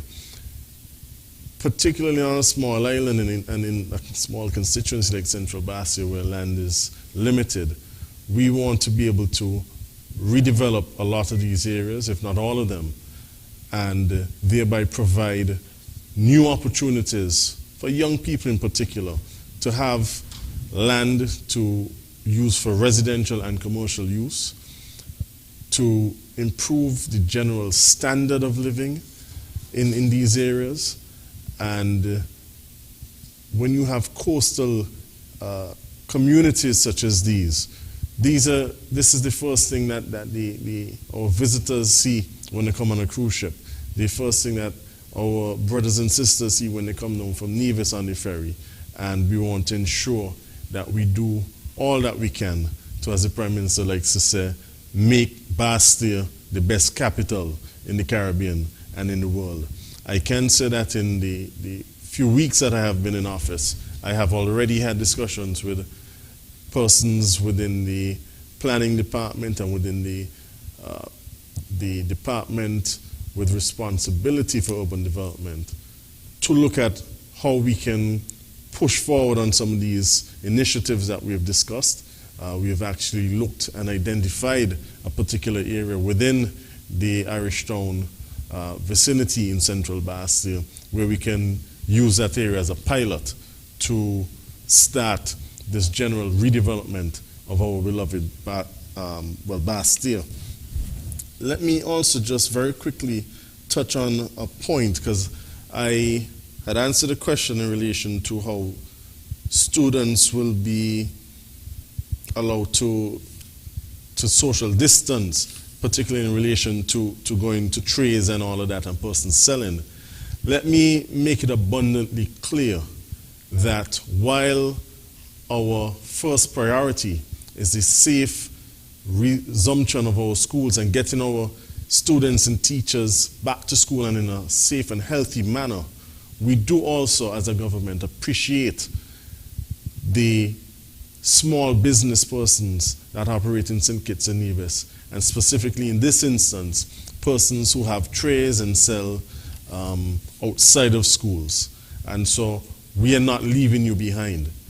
We are in the process of ensuring that we have the relevant protocols in place to integrate these persons within that bubble, that safe bubble that we're creating around our schools, so that they're able to ply their trade, but in a healthy way, not just for the students and teachers, but for themselves as well. And so I would like to use this opportunity to invite persons who vend in and around schools to reach out to the Ministry of Education so that we can engage you on the necessary protocols that you need to put in place in order to be allowed to vend outside of schools and as well to be included within that safe bubble that we're trying to put together. Some of these initiatives will include retrofitting some of the trays and the structures that are used to sell, and using plexiglass and thick transparent plastics to eliminate or mitigate the transfer of any contaminants that might be in the air. We want to encourage all persons who are vending in and around schools to ensure that they have their food handlers permits. This is very important. And that they too continue to wear their masks and to encourage sanitization amongst the persons that come and vend from them. We don't want to leave anybody behind in what we do understand to be a very difficult time. Everybody must be offered an opportunity to ply their trade and to be able to make some money in these hard times. And we appreciate that, and we want to include everybody in that initiative. Thank you. Honorable Prime Minister, I'll invite you to make an input before we go to the break. Thank you very much. Again, the critics to whom Mr. Politics made reference, we have to remind ourselves that the elections are now over and the Team Unity movement has emerged victorious with the largest win ever. And that means that the people of St. Kitts and Nevis have good confidence in the government. So those who want to continue down the road of negativity, of calling down the country, of laying blame, we can allow them the freedom to do so, and we reserve the right to strongly disagree with them. The country will move ahead whether or not they wish the country bad. And clearly, from the last election, we have consolidated our strength and our position in the Federation of St. Kitts and Nevis. We have improved in seats, we have improved in votes. And the only party that diminished in its standing was the Douglas Labour Party. So, Mr. Politics, I would say not to worry. As for myself, I have had a long and successful engagement in the politics of the country, going back some 20 plus years now. And so I have learned to accept the good and also to be able to receive the bad that comes with it. I am better for the criticism, and I know when to engage in a response on these matters. So I would say, do not get faint-hearted. I know you are strong and you understand the politics. In terms of the caller who made reference to the commitment that we made to have the workers and the STEP program come permanently on the government payroll, that of course is a work in progress. At the press conference at NEMA, I had pointed out that we had established a committee. The committee is headed by Mr. Levi Batcher, our Accountant General, and has other representatives, including the Chief Personnel Officer of the government as part of its membership. It has representation from the legal department and other departments of the government. I would want to commend the team for its hard work in attempting to deal with a matter that has its own challenges, a significant development in the makeup of the government sector going forward, and which would impact upon the lives and livelihood of over 3,000 employees on the STEP program who reside both on the island of St. Kitts and the island of Nevis. So the committee is working hard. Last Monday, there was a submission before the cabinet which would have clarified certain issues which the committee had raised and for which they needed further direction. When cabinet closed shortly after 6 p.m., we had not yet reached that particular matter on the agenda, as we had several presentations that were being made to the cabinet on that particular day, including presentations from the Commissioner of Police, Mr. Gilroy Brandy, Lieutenant Colonel Comrie, and we had some other presentations from the Tourism Authority, etc. We had about 3-4 preceding presentations, and that took the cabinet on a very long day. And regrettably, we had to postpone that matter for next Monday. After that cabinet session, perhaps on my next presentation appearance, rather, on leadership matters on the Tuesday following, God's willing, I will be able to give the country an update. But to say from all accounts, we are making progress. And to remind the public that we did say, when operationalized, there will be no loss of benefit, in that we will make the application retroactive from the 1st of July.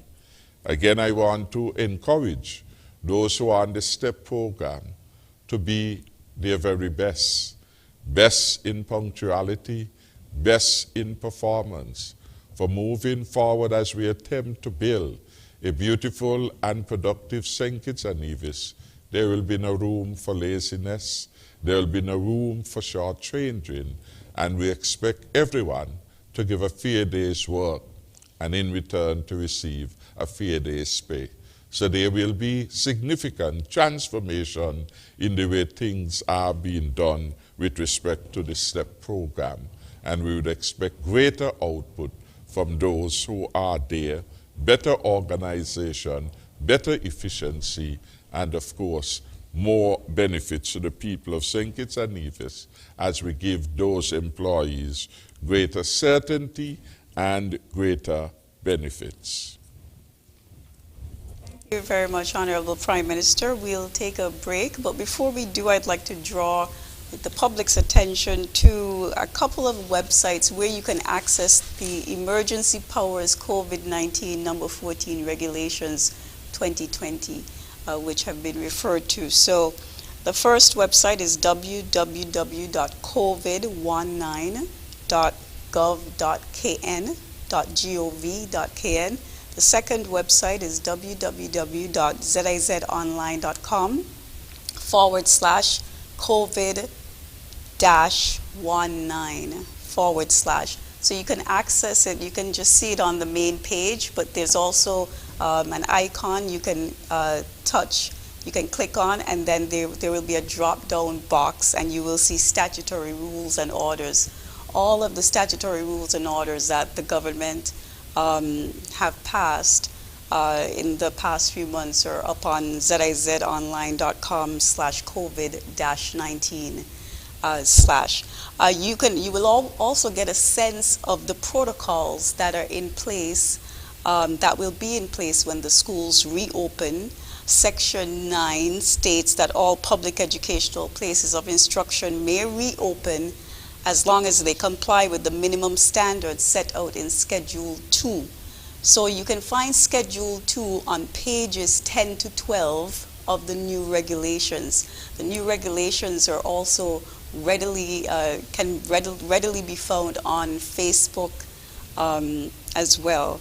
So also too, someone mentioned religious places of instruction or worship, and what's happening with the churches. So sub-regulation 5 of section 9 states that all religious places of instruction or worship may reopen in accordance with the provisions of these regulations and any other conditions or directives given by the National COVID-19 Task Force. The sub-regulation also adds that the following persons should be encouraged to connect to virtual church services from home or may attend a separate early morning service designated for that purpose. A, senior persons, persons in the pre-retirement age range, or persons over 65 years old.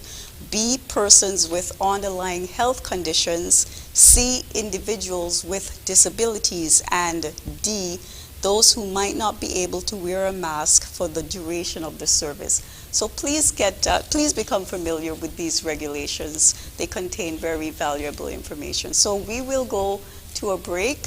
When we come back, we will address the WhatsApp questions, and then the Honorable Minister of Education and the Honorable Prime Minister will give their closing remarks.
It is important that we pay our mortgage on time at NAC for your future security and a peace of mind. It is important that we pay our mortgage on time at NAC. It's your responsibility and it's also mine. The management and staff at NAC wants to encourage all who holds the key to keep up to date, pay your mortgage on time for your future security. It is important that we pay our mortgage on time at NAC for your future security and a peace of mind. It is important that we pay our mortgage on time at NAC. It's your responsibility and it's also mine. Visit us at Park Range, Bastia, or call us today at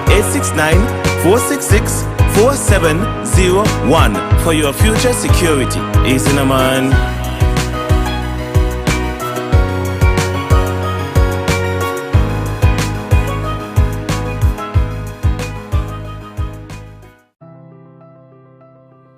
National Housing Corporation revolutionized the way construction was done, especially building small, middle, and low-income housing We built houses with bigger bedrooms, bigger bathrooms, all painted, cupboards, well suited and tiled, first class quality. I usually refer to those houses which we built as houses fit for kings and queens. But we also built some studio units in St. Peter's, a place called Paris. Those studio units are ideal for the single person seeking to begin to build his own life, understanding what it is to be living with responsibility for themselves and for all of the utilities associated with the home. In this new term, we will do many more of those across the country. It is why on this 24th anniversary occasion, I am pleased to be here to say happy 24th anniversary to those who have all been associated with the National Housing Corporation over many years. I think the next 4 years is an exciting period, a period when young people in particular should benefit from the work of the ministry and should benefit from the work of those who work at the National Housing Corporation. I should say overall, benefiting from the work of the Team Unity administration. Happy 24th anniversary. Just want to congratulate the National Housing Corporation for its 24th year in existence. NHC, as we know it, I believe have come a long way, and I too want to congratulate even the past board members who would have brought NHC thus far. I know under my watch as chairman of the board, we would have brought in some new ideas. In very short order, the corporation would be introducing online payments, and I trust that our clients can take advantage of that. I would also like to congratulate the other members of the board.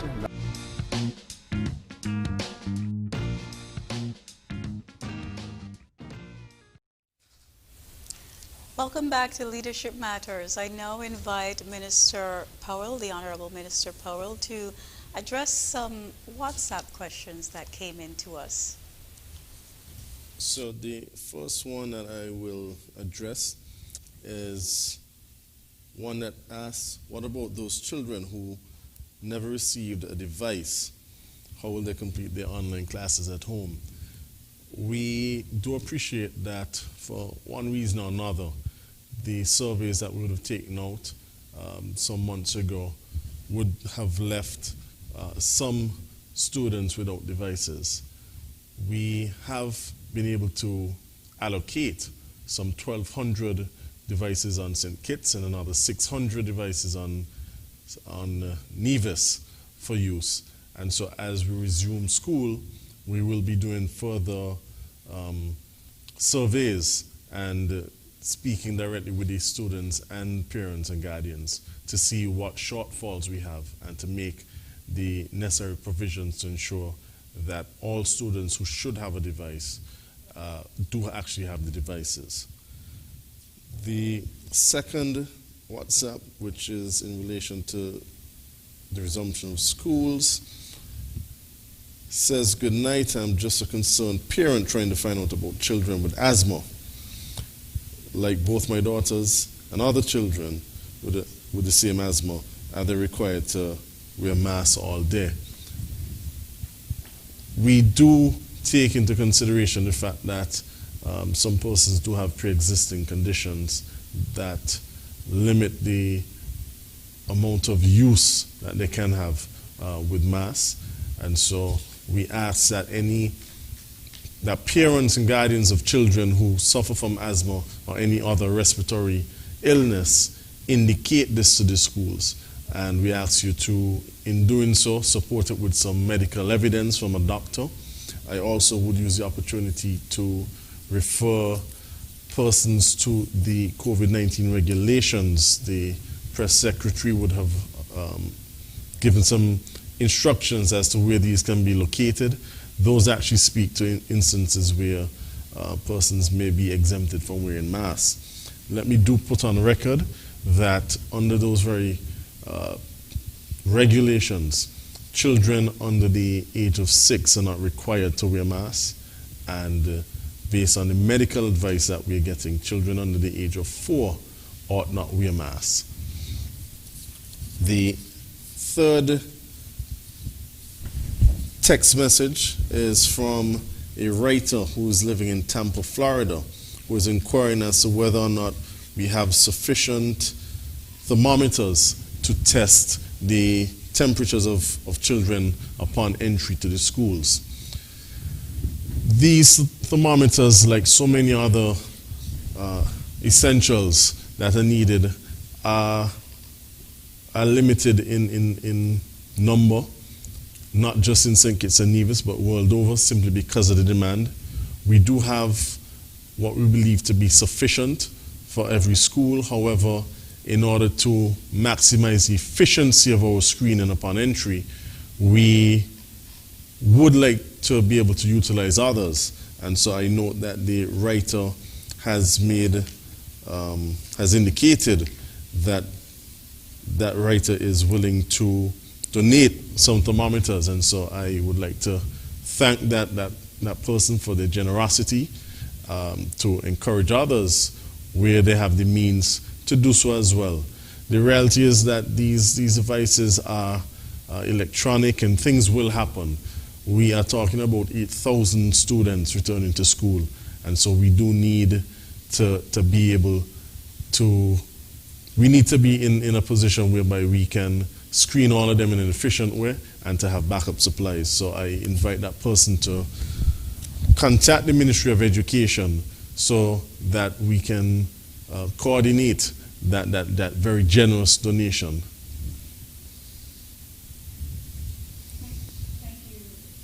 Minister, regarding the point about wearing masks, in Section 8 or Regulation 8 of the new regulations, it states a person shall not be required to wear a mask, A, if he or she is under the age of 6 years old, B, if he or she is between the ages of 6 and 11 years old, and if there is lack of adult supervision for putting on and taking off the face mask, C, if he or she suffers with a disability, cognitive impairment, dementia, asthma, chronic obstructive lung disease, or other similar health condition, or D, if he or she is within a private space, including in a private vehicle.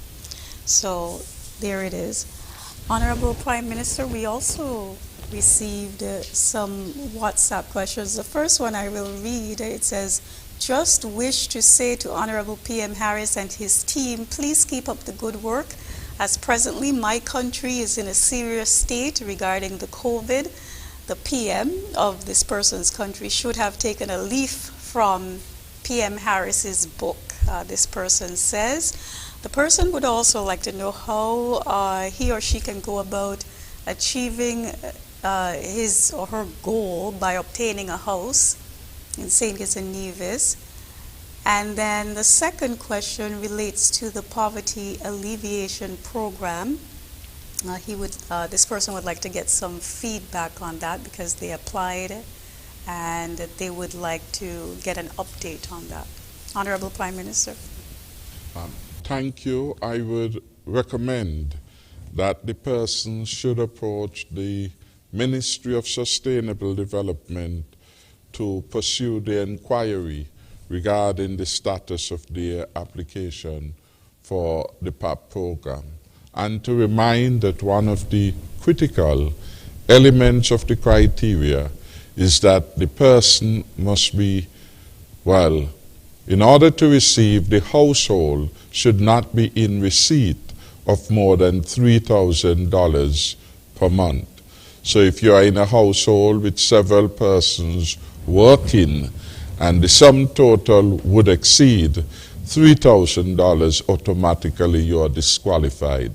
But I can't give the specific since I'm not familiar with the case, but the Ministry of Sustainable Development should be able to assist. With respect to the other WhatsApp questions which would have come, in relation to persons who are in the airline industry and who had been made redundant, I will ask again that they approach the Labor Department. We have the Labor Commissioner, Ms. James. She's back out on duty, and she and her staff should be in a position to address specifics of persons concerned with respect to any labor matter, but more particularly with respect to matters of redundancy and matters related to the long service gratuity payments. Sometimes the delay is due to the fact that, one, the records may not be complete, in that employers may have, for example, not filed returns, or they may not have paid for particular employees, and so those gaps have to be filled in.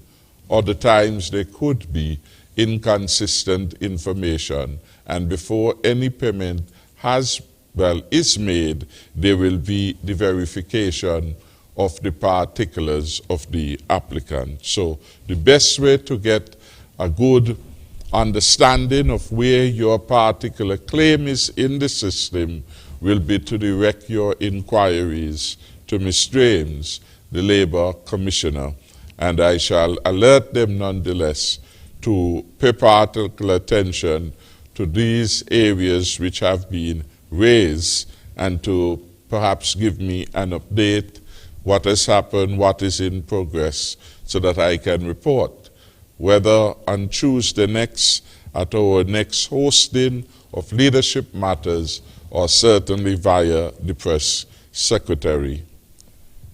The question with respect to asthma has been answered according to the regulation.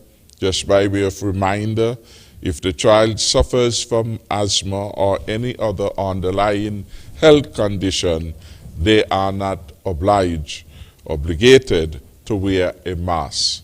Of course, it helps if you can present some evidence to the school that your child should not be wearing the mask. The other WhatsApp asks that I address the issue of the $1,000 stimulus package. This is perhaps one of the most loved and talked about element of the stimulus package.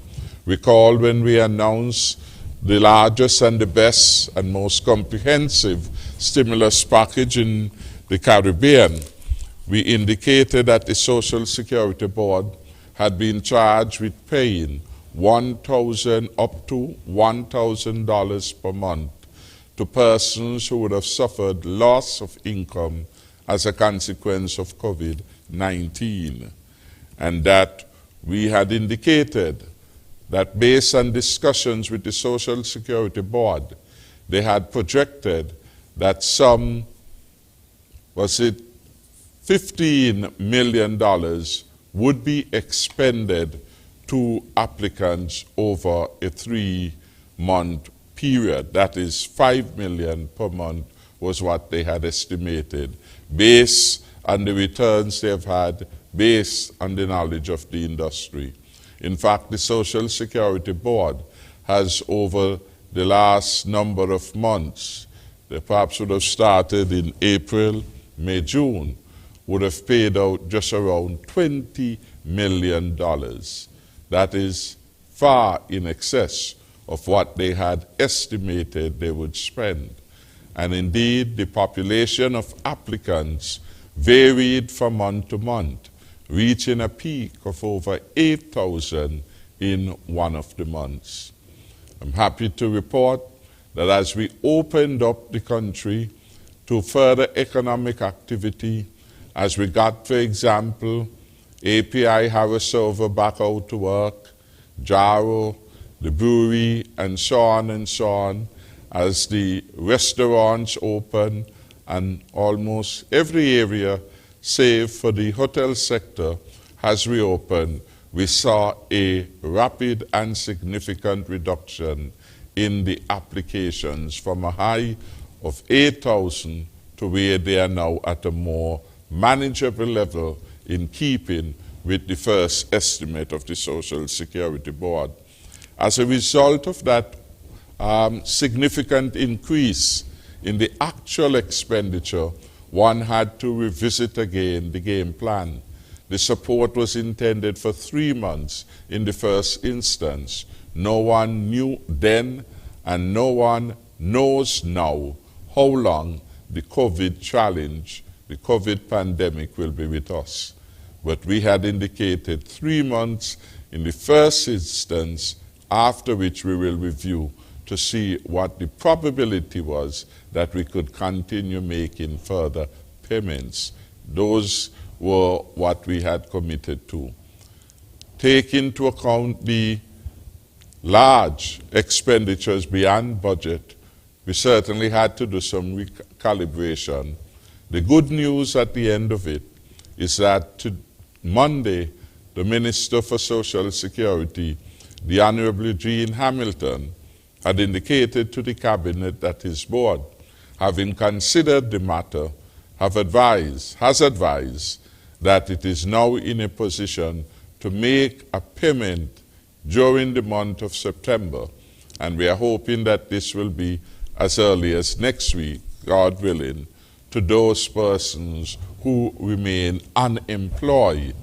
And they will check their records because they would have had a list of persons who were certified as being unemployed, and they are able, again, based on how the system works, to now have a better appreciation of all who are back on the job site, because employers ought to file their returns. So they will use that as the database from which to make the payment, a special payment this month, up to a maximum of $1,000 to those persons who would have qualified.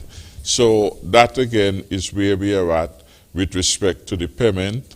There was a caller, a person who had WhatsApp and asked the question about housing, indicating that they would wish for a relative of theirs from Jamaica to be able to secure a house in St. Kitts. Of course, we welcome home ownership by all. There are processes, whether through the private sector initiatives, going through any of the banks, any of our credit unions, and making an application with respect to those that are being built by the NHC. NHC has its own application and processes, and I will encourage anyone to apply and to await the outcome of those processes that are in vogue at the particular institution. Those were the WhatsApp questions that had come tonight and for which I was required to give a response. Thank you very much, Honorable Prime Minister. Before I invite Honorable Minister Powell to give his closing remarks, I'd just like to just draw your attention again to the number, the 762 number that begins with 15, that you can contact at any time. During the last reference to that number, it was said that it was 1518. I apologize. We apologize to whoever has that number, but it's actually 7621558, 7621558. So you can store that in your phone, and you'll be able to get in touch with the government, and we will respond to your concerns and questions. Honorable Minister Powell, I now invite you to give your closing remarks. Thank you. I would like to say that this Team Unity administration is doing all in its power to ensure that we do the right thing in relation to our young people. We value the need for their education and for a holistic education. And that is why, in a time when others are being forced to close schools until next year and indefinitely, your Team Unity government has been successful in managing the COVID-19 pandemic here in St. Kitts and Nevis, so as to be able to resume school next Monday, the 7th of September, in a constructive way, in a holistic way, in a safe and efficient way, to the benefit of the teachers and students who have to attend those institutions. We are doing all in our power to ensure that those teachers and staff at the various schools are empowered so as to carry out the necessary instruction that will forge the minds of our future generations to come. I want to re-emphasize the need for our parents and guardians to play a role and step up to the responsibilities that they have to ensure that they too are part of the partnership that allows for the successful resumption of our schools. To ensure that your children, when they leave home in the mornings or in the afternoons, for those who have afternoon shifts, that they have their masks. If you can afford it, to ensure that they have hand sanitizer in their bags. We want to not just prevent COVID-19 from spreading, but we want our people to understand that the new norm requires certain behavioral changes that will benefit and that will protect us not just against COVID-19, but against anything that may come similar to that. And so I would like to once again, for the benefit of the general public, indicate that as of tomorrow, the guidelines in respect of the resumption of schools will be made available electronically across all platforms to citizens, to parents, to guardians, to all stakeholders, so that you can follow along with us and see all of the protocols, all of the special dates, all of the different things that we are doing as a Ministry of Education and a government to ensure the smooth transition back to schools. I also would like to, for your benefit, repeat the schools that will be operating on a shift system. Let me start with the primary schools. All kindergarten, grade 1 and grade 2 students in all primary schools will return and have full-time school. However, in the following schools, children from grades 3 and above will operate on a shift system. The Beach Allen Primary School, the Dr. William Connor Primary School, the Sandy Point Primary School, the Tucker Clark Primary School, and the Cotton Thomas Comprehensive School. The following 2 high schools will be operating on a shift system: the Washington Archibald School and the Bastia High School. For those children that will be reporting to school for the morning shift, you will report to school at 8:25, and that shift will conclude at 12:15. For those who will be attending the afternoon shifts, you will report to school at 12:50 and end at 3:30. I am confident that we are doing all in our powers to ensure that this system works.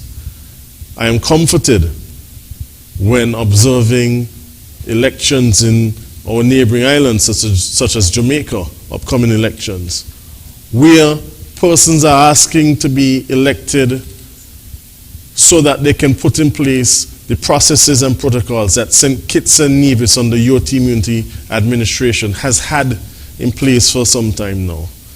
It shows that we are ahead of the curve and that we are on the right track. And so I use this final opportunity to say to all that are invested in our schools, please work with us, work with the governments. Those who want to vend and continue to ply their trade, reach out to the Ministry of Education so that we can ensure that you can be a part of this resumption.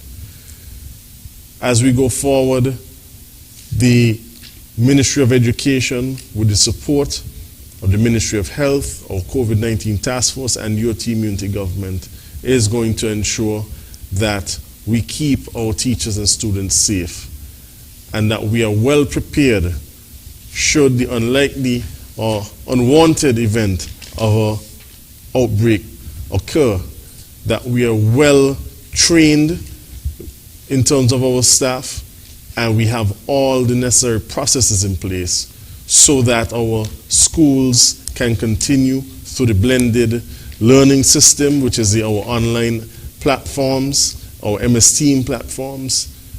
We are ensuring that all students have the necessary tablets in place, so we encourage parents whose children don't have the tablets to reach out to us so that we can fill those gaps. The government, along with the support of the cable and flow, have provided internet connectivity to homes that did not previously have, because we understand the importance of this particular step and process, and because your Team Unity government cares for you and cares for the education of your children.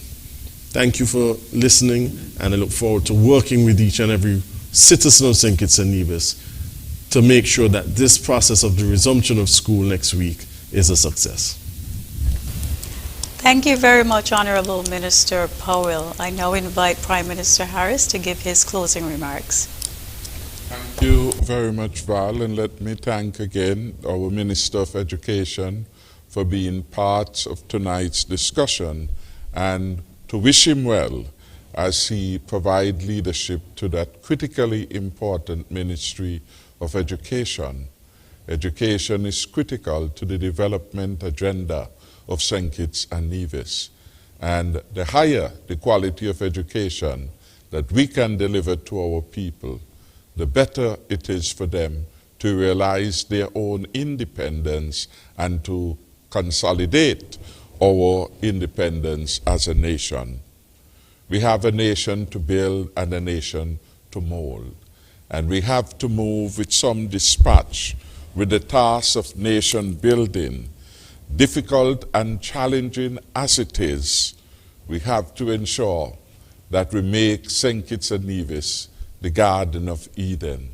Already it is the magnet that pulls people from everywhere across the Caribbean. It is to St. Kitts and Nevis they have come to live, come to work, come to establish their family. We therefore want to keep it as a wonderful place. The Garden of Eden phraseology, adopted by Marcus Garvey way back in 1937, is an apt one. St. Kitts and Nevis can be the home for all of us. There is a lot of work to be done, and clearly it will require of each of us a recommitment to do the best we can to make our country always the best place in which anyone can live. I want to make a particular appeal to our young people, and much of the conversation and education is largely about young people and how they ensure that they take advantage of the relatively free education that is available in St. Kitts and Nevis, use that to enhance their own capacity to deliver and ability to contribute to the further growth and development of St. Kitts and Nevis.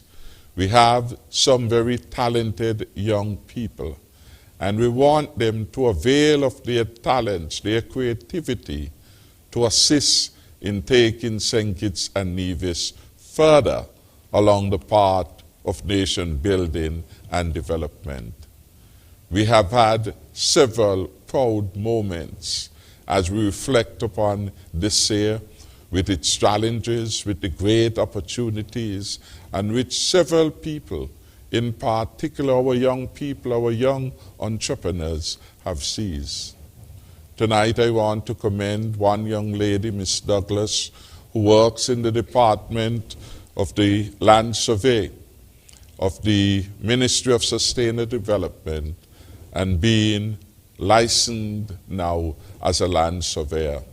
I am advised that she is the first female in our country to have achieved that remarkable status. And so we wish her well.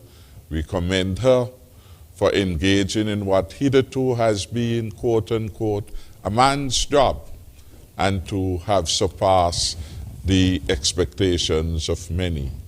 There is no limit to what our young people with discipline, with hard work, with a willingness to make the sacrifice, there is no limit to the heights which they can achieve. So I want to wish St. Kitts and Nevis all the best at 37. And as we embark upon our independence celebrations, to hope that everyone will do something special for himself or herself, but most importantly, to give back something, however small, to a neighbor, a friend, an individual in the community, and by so doing, help to bring a new season of good consideration, of being our brother's keeper as we celebrate our 37th anniversary of independence. I want to thank God for his favor on the people of St. Kitts and Nevis, and to thank him for the opportunity he has given to me for such a time like this, to serve my country in the high capacity, in the high office as Prime Minister. I shall endeavor always to do my very best for the people of St. Kitts and Nevis and for this beautiful country that I love and am privileged to serve in this capacity. Thanks again to all who called in tonight, made it an interesting and informative program, allowed me to get a window and insight into some areas in which the government needs to improve on its delivery to the people. I want to thank those who raise the concerns, and we will work hard to improve and to ensure we deliver in accordance with the expectations of the people. To the thousands all over St. Kitts and Nevis and beyond, I know Nurse Garnett is listening, all the way from Florida, Ham is listening, and many others. Melvina Chapman in Texas, hope you are safe. Thank you all for being part of this viewership and listenership that has, over the last several weeks, been keeping track of what is happening in the government and keeping us accountable. So thanks again, and thank you, Madam Grant, for again presiding so ably over another edition of Leadership Matters. Thank you very much. On behalf of all women, I too would like to congratulate Ms. Douglas on such a wonderful achievement. Thank you again, Honorable Prime Minister, and we thank all of you for spending another Tuesday night with us. Good night.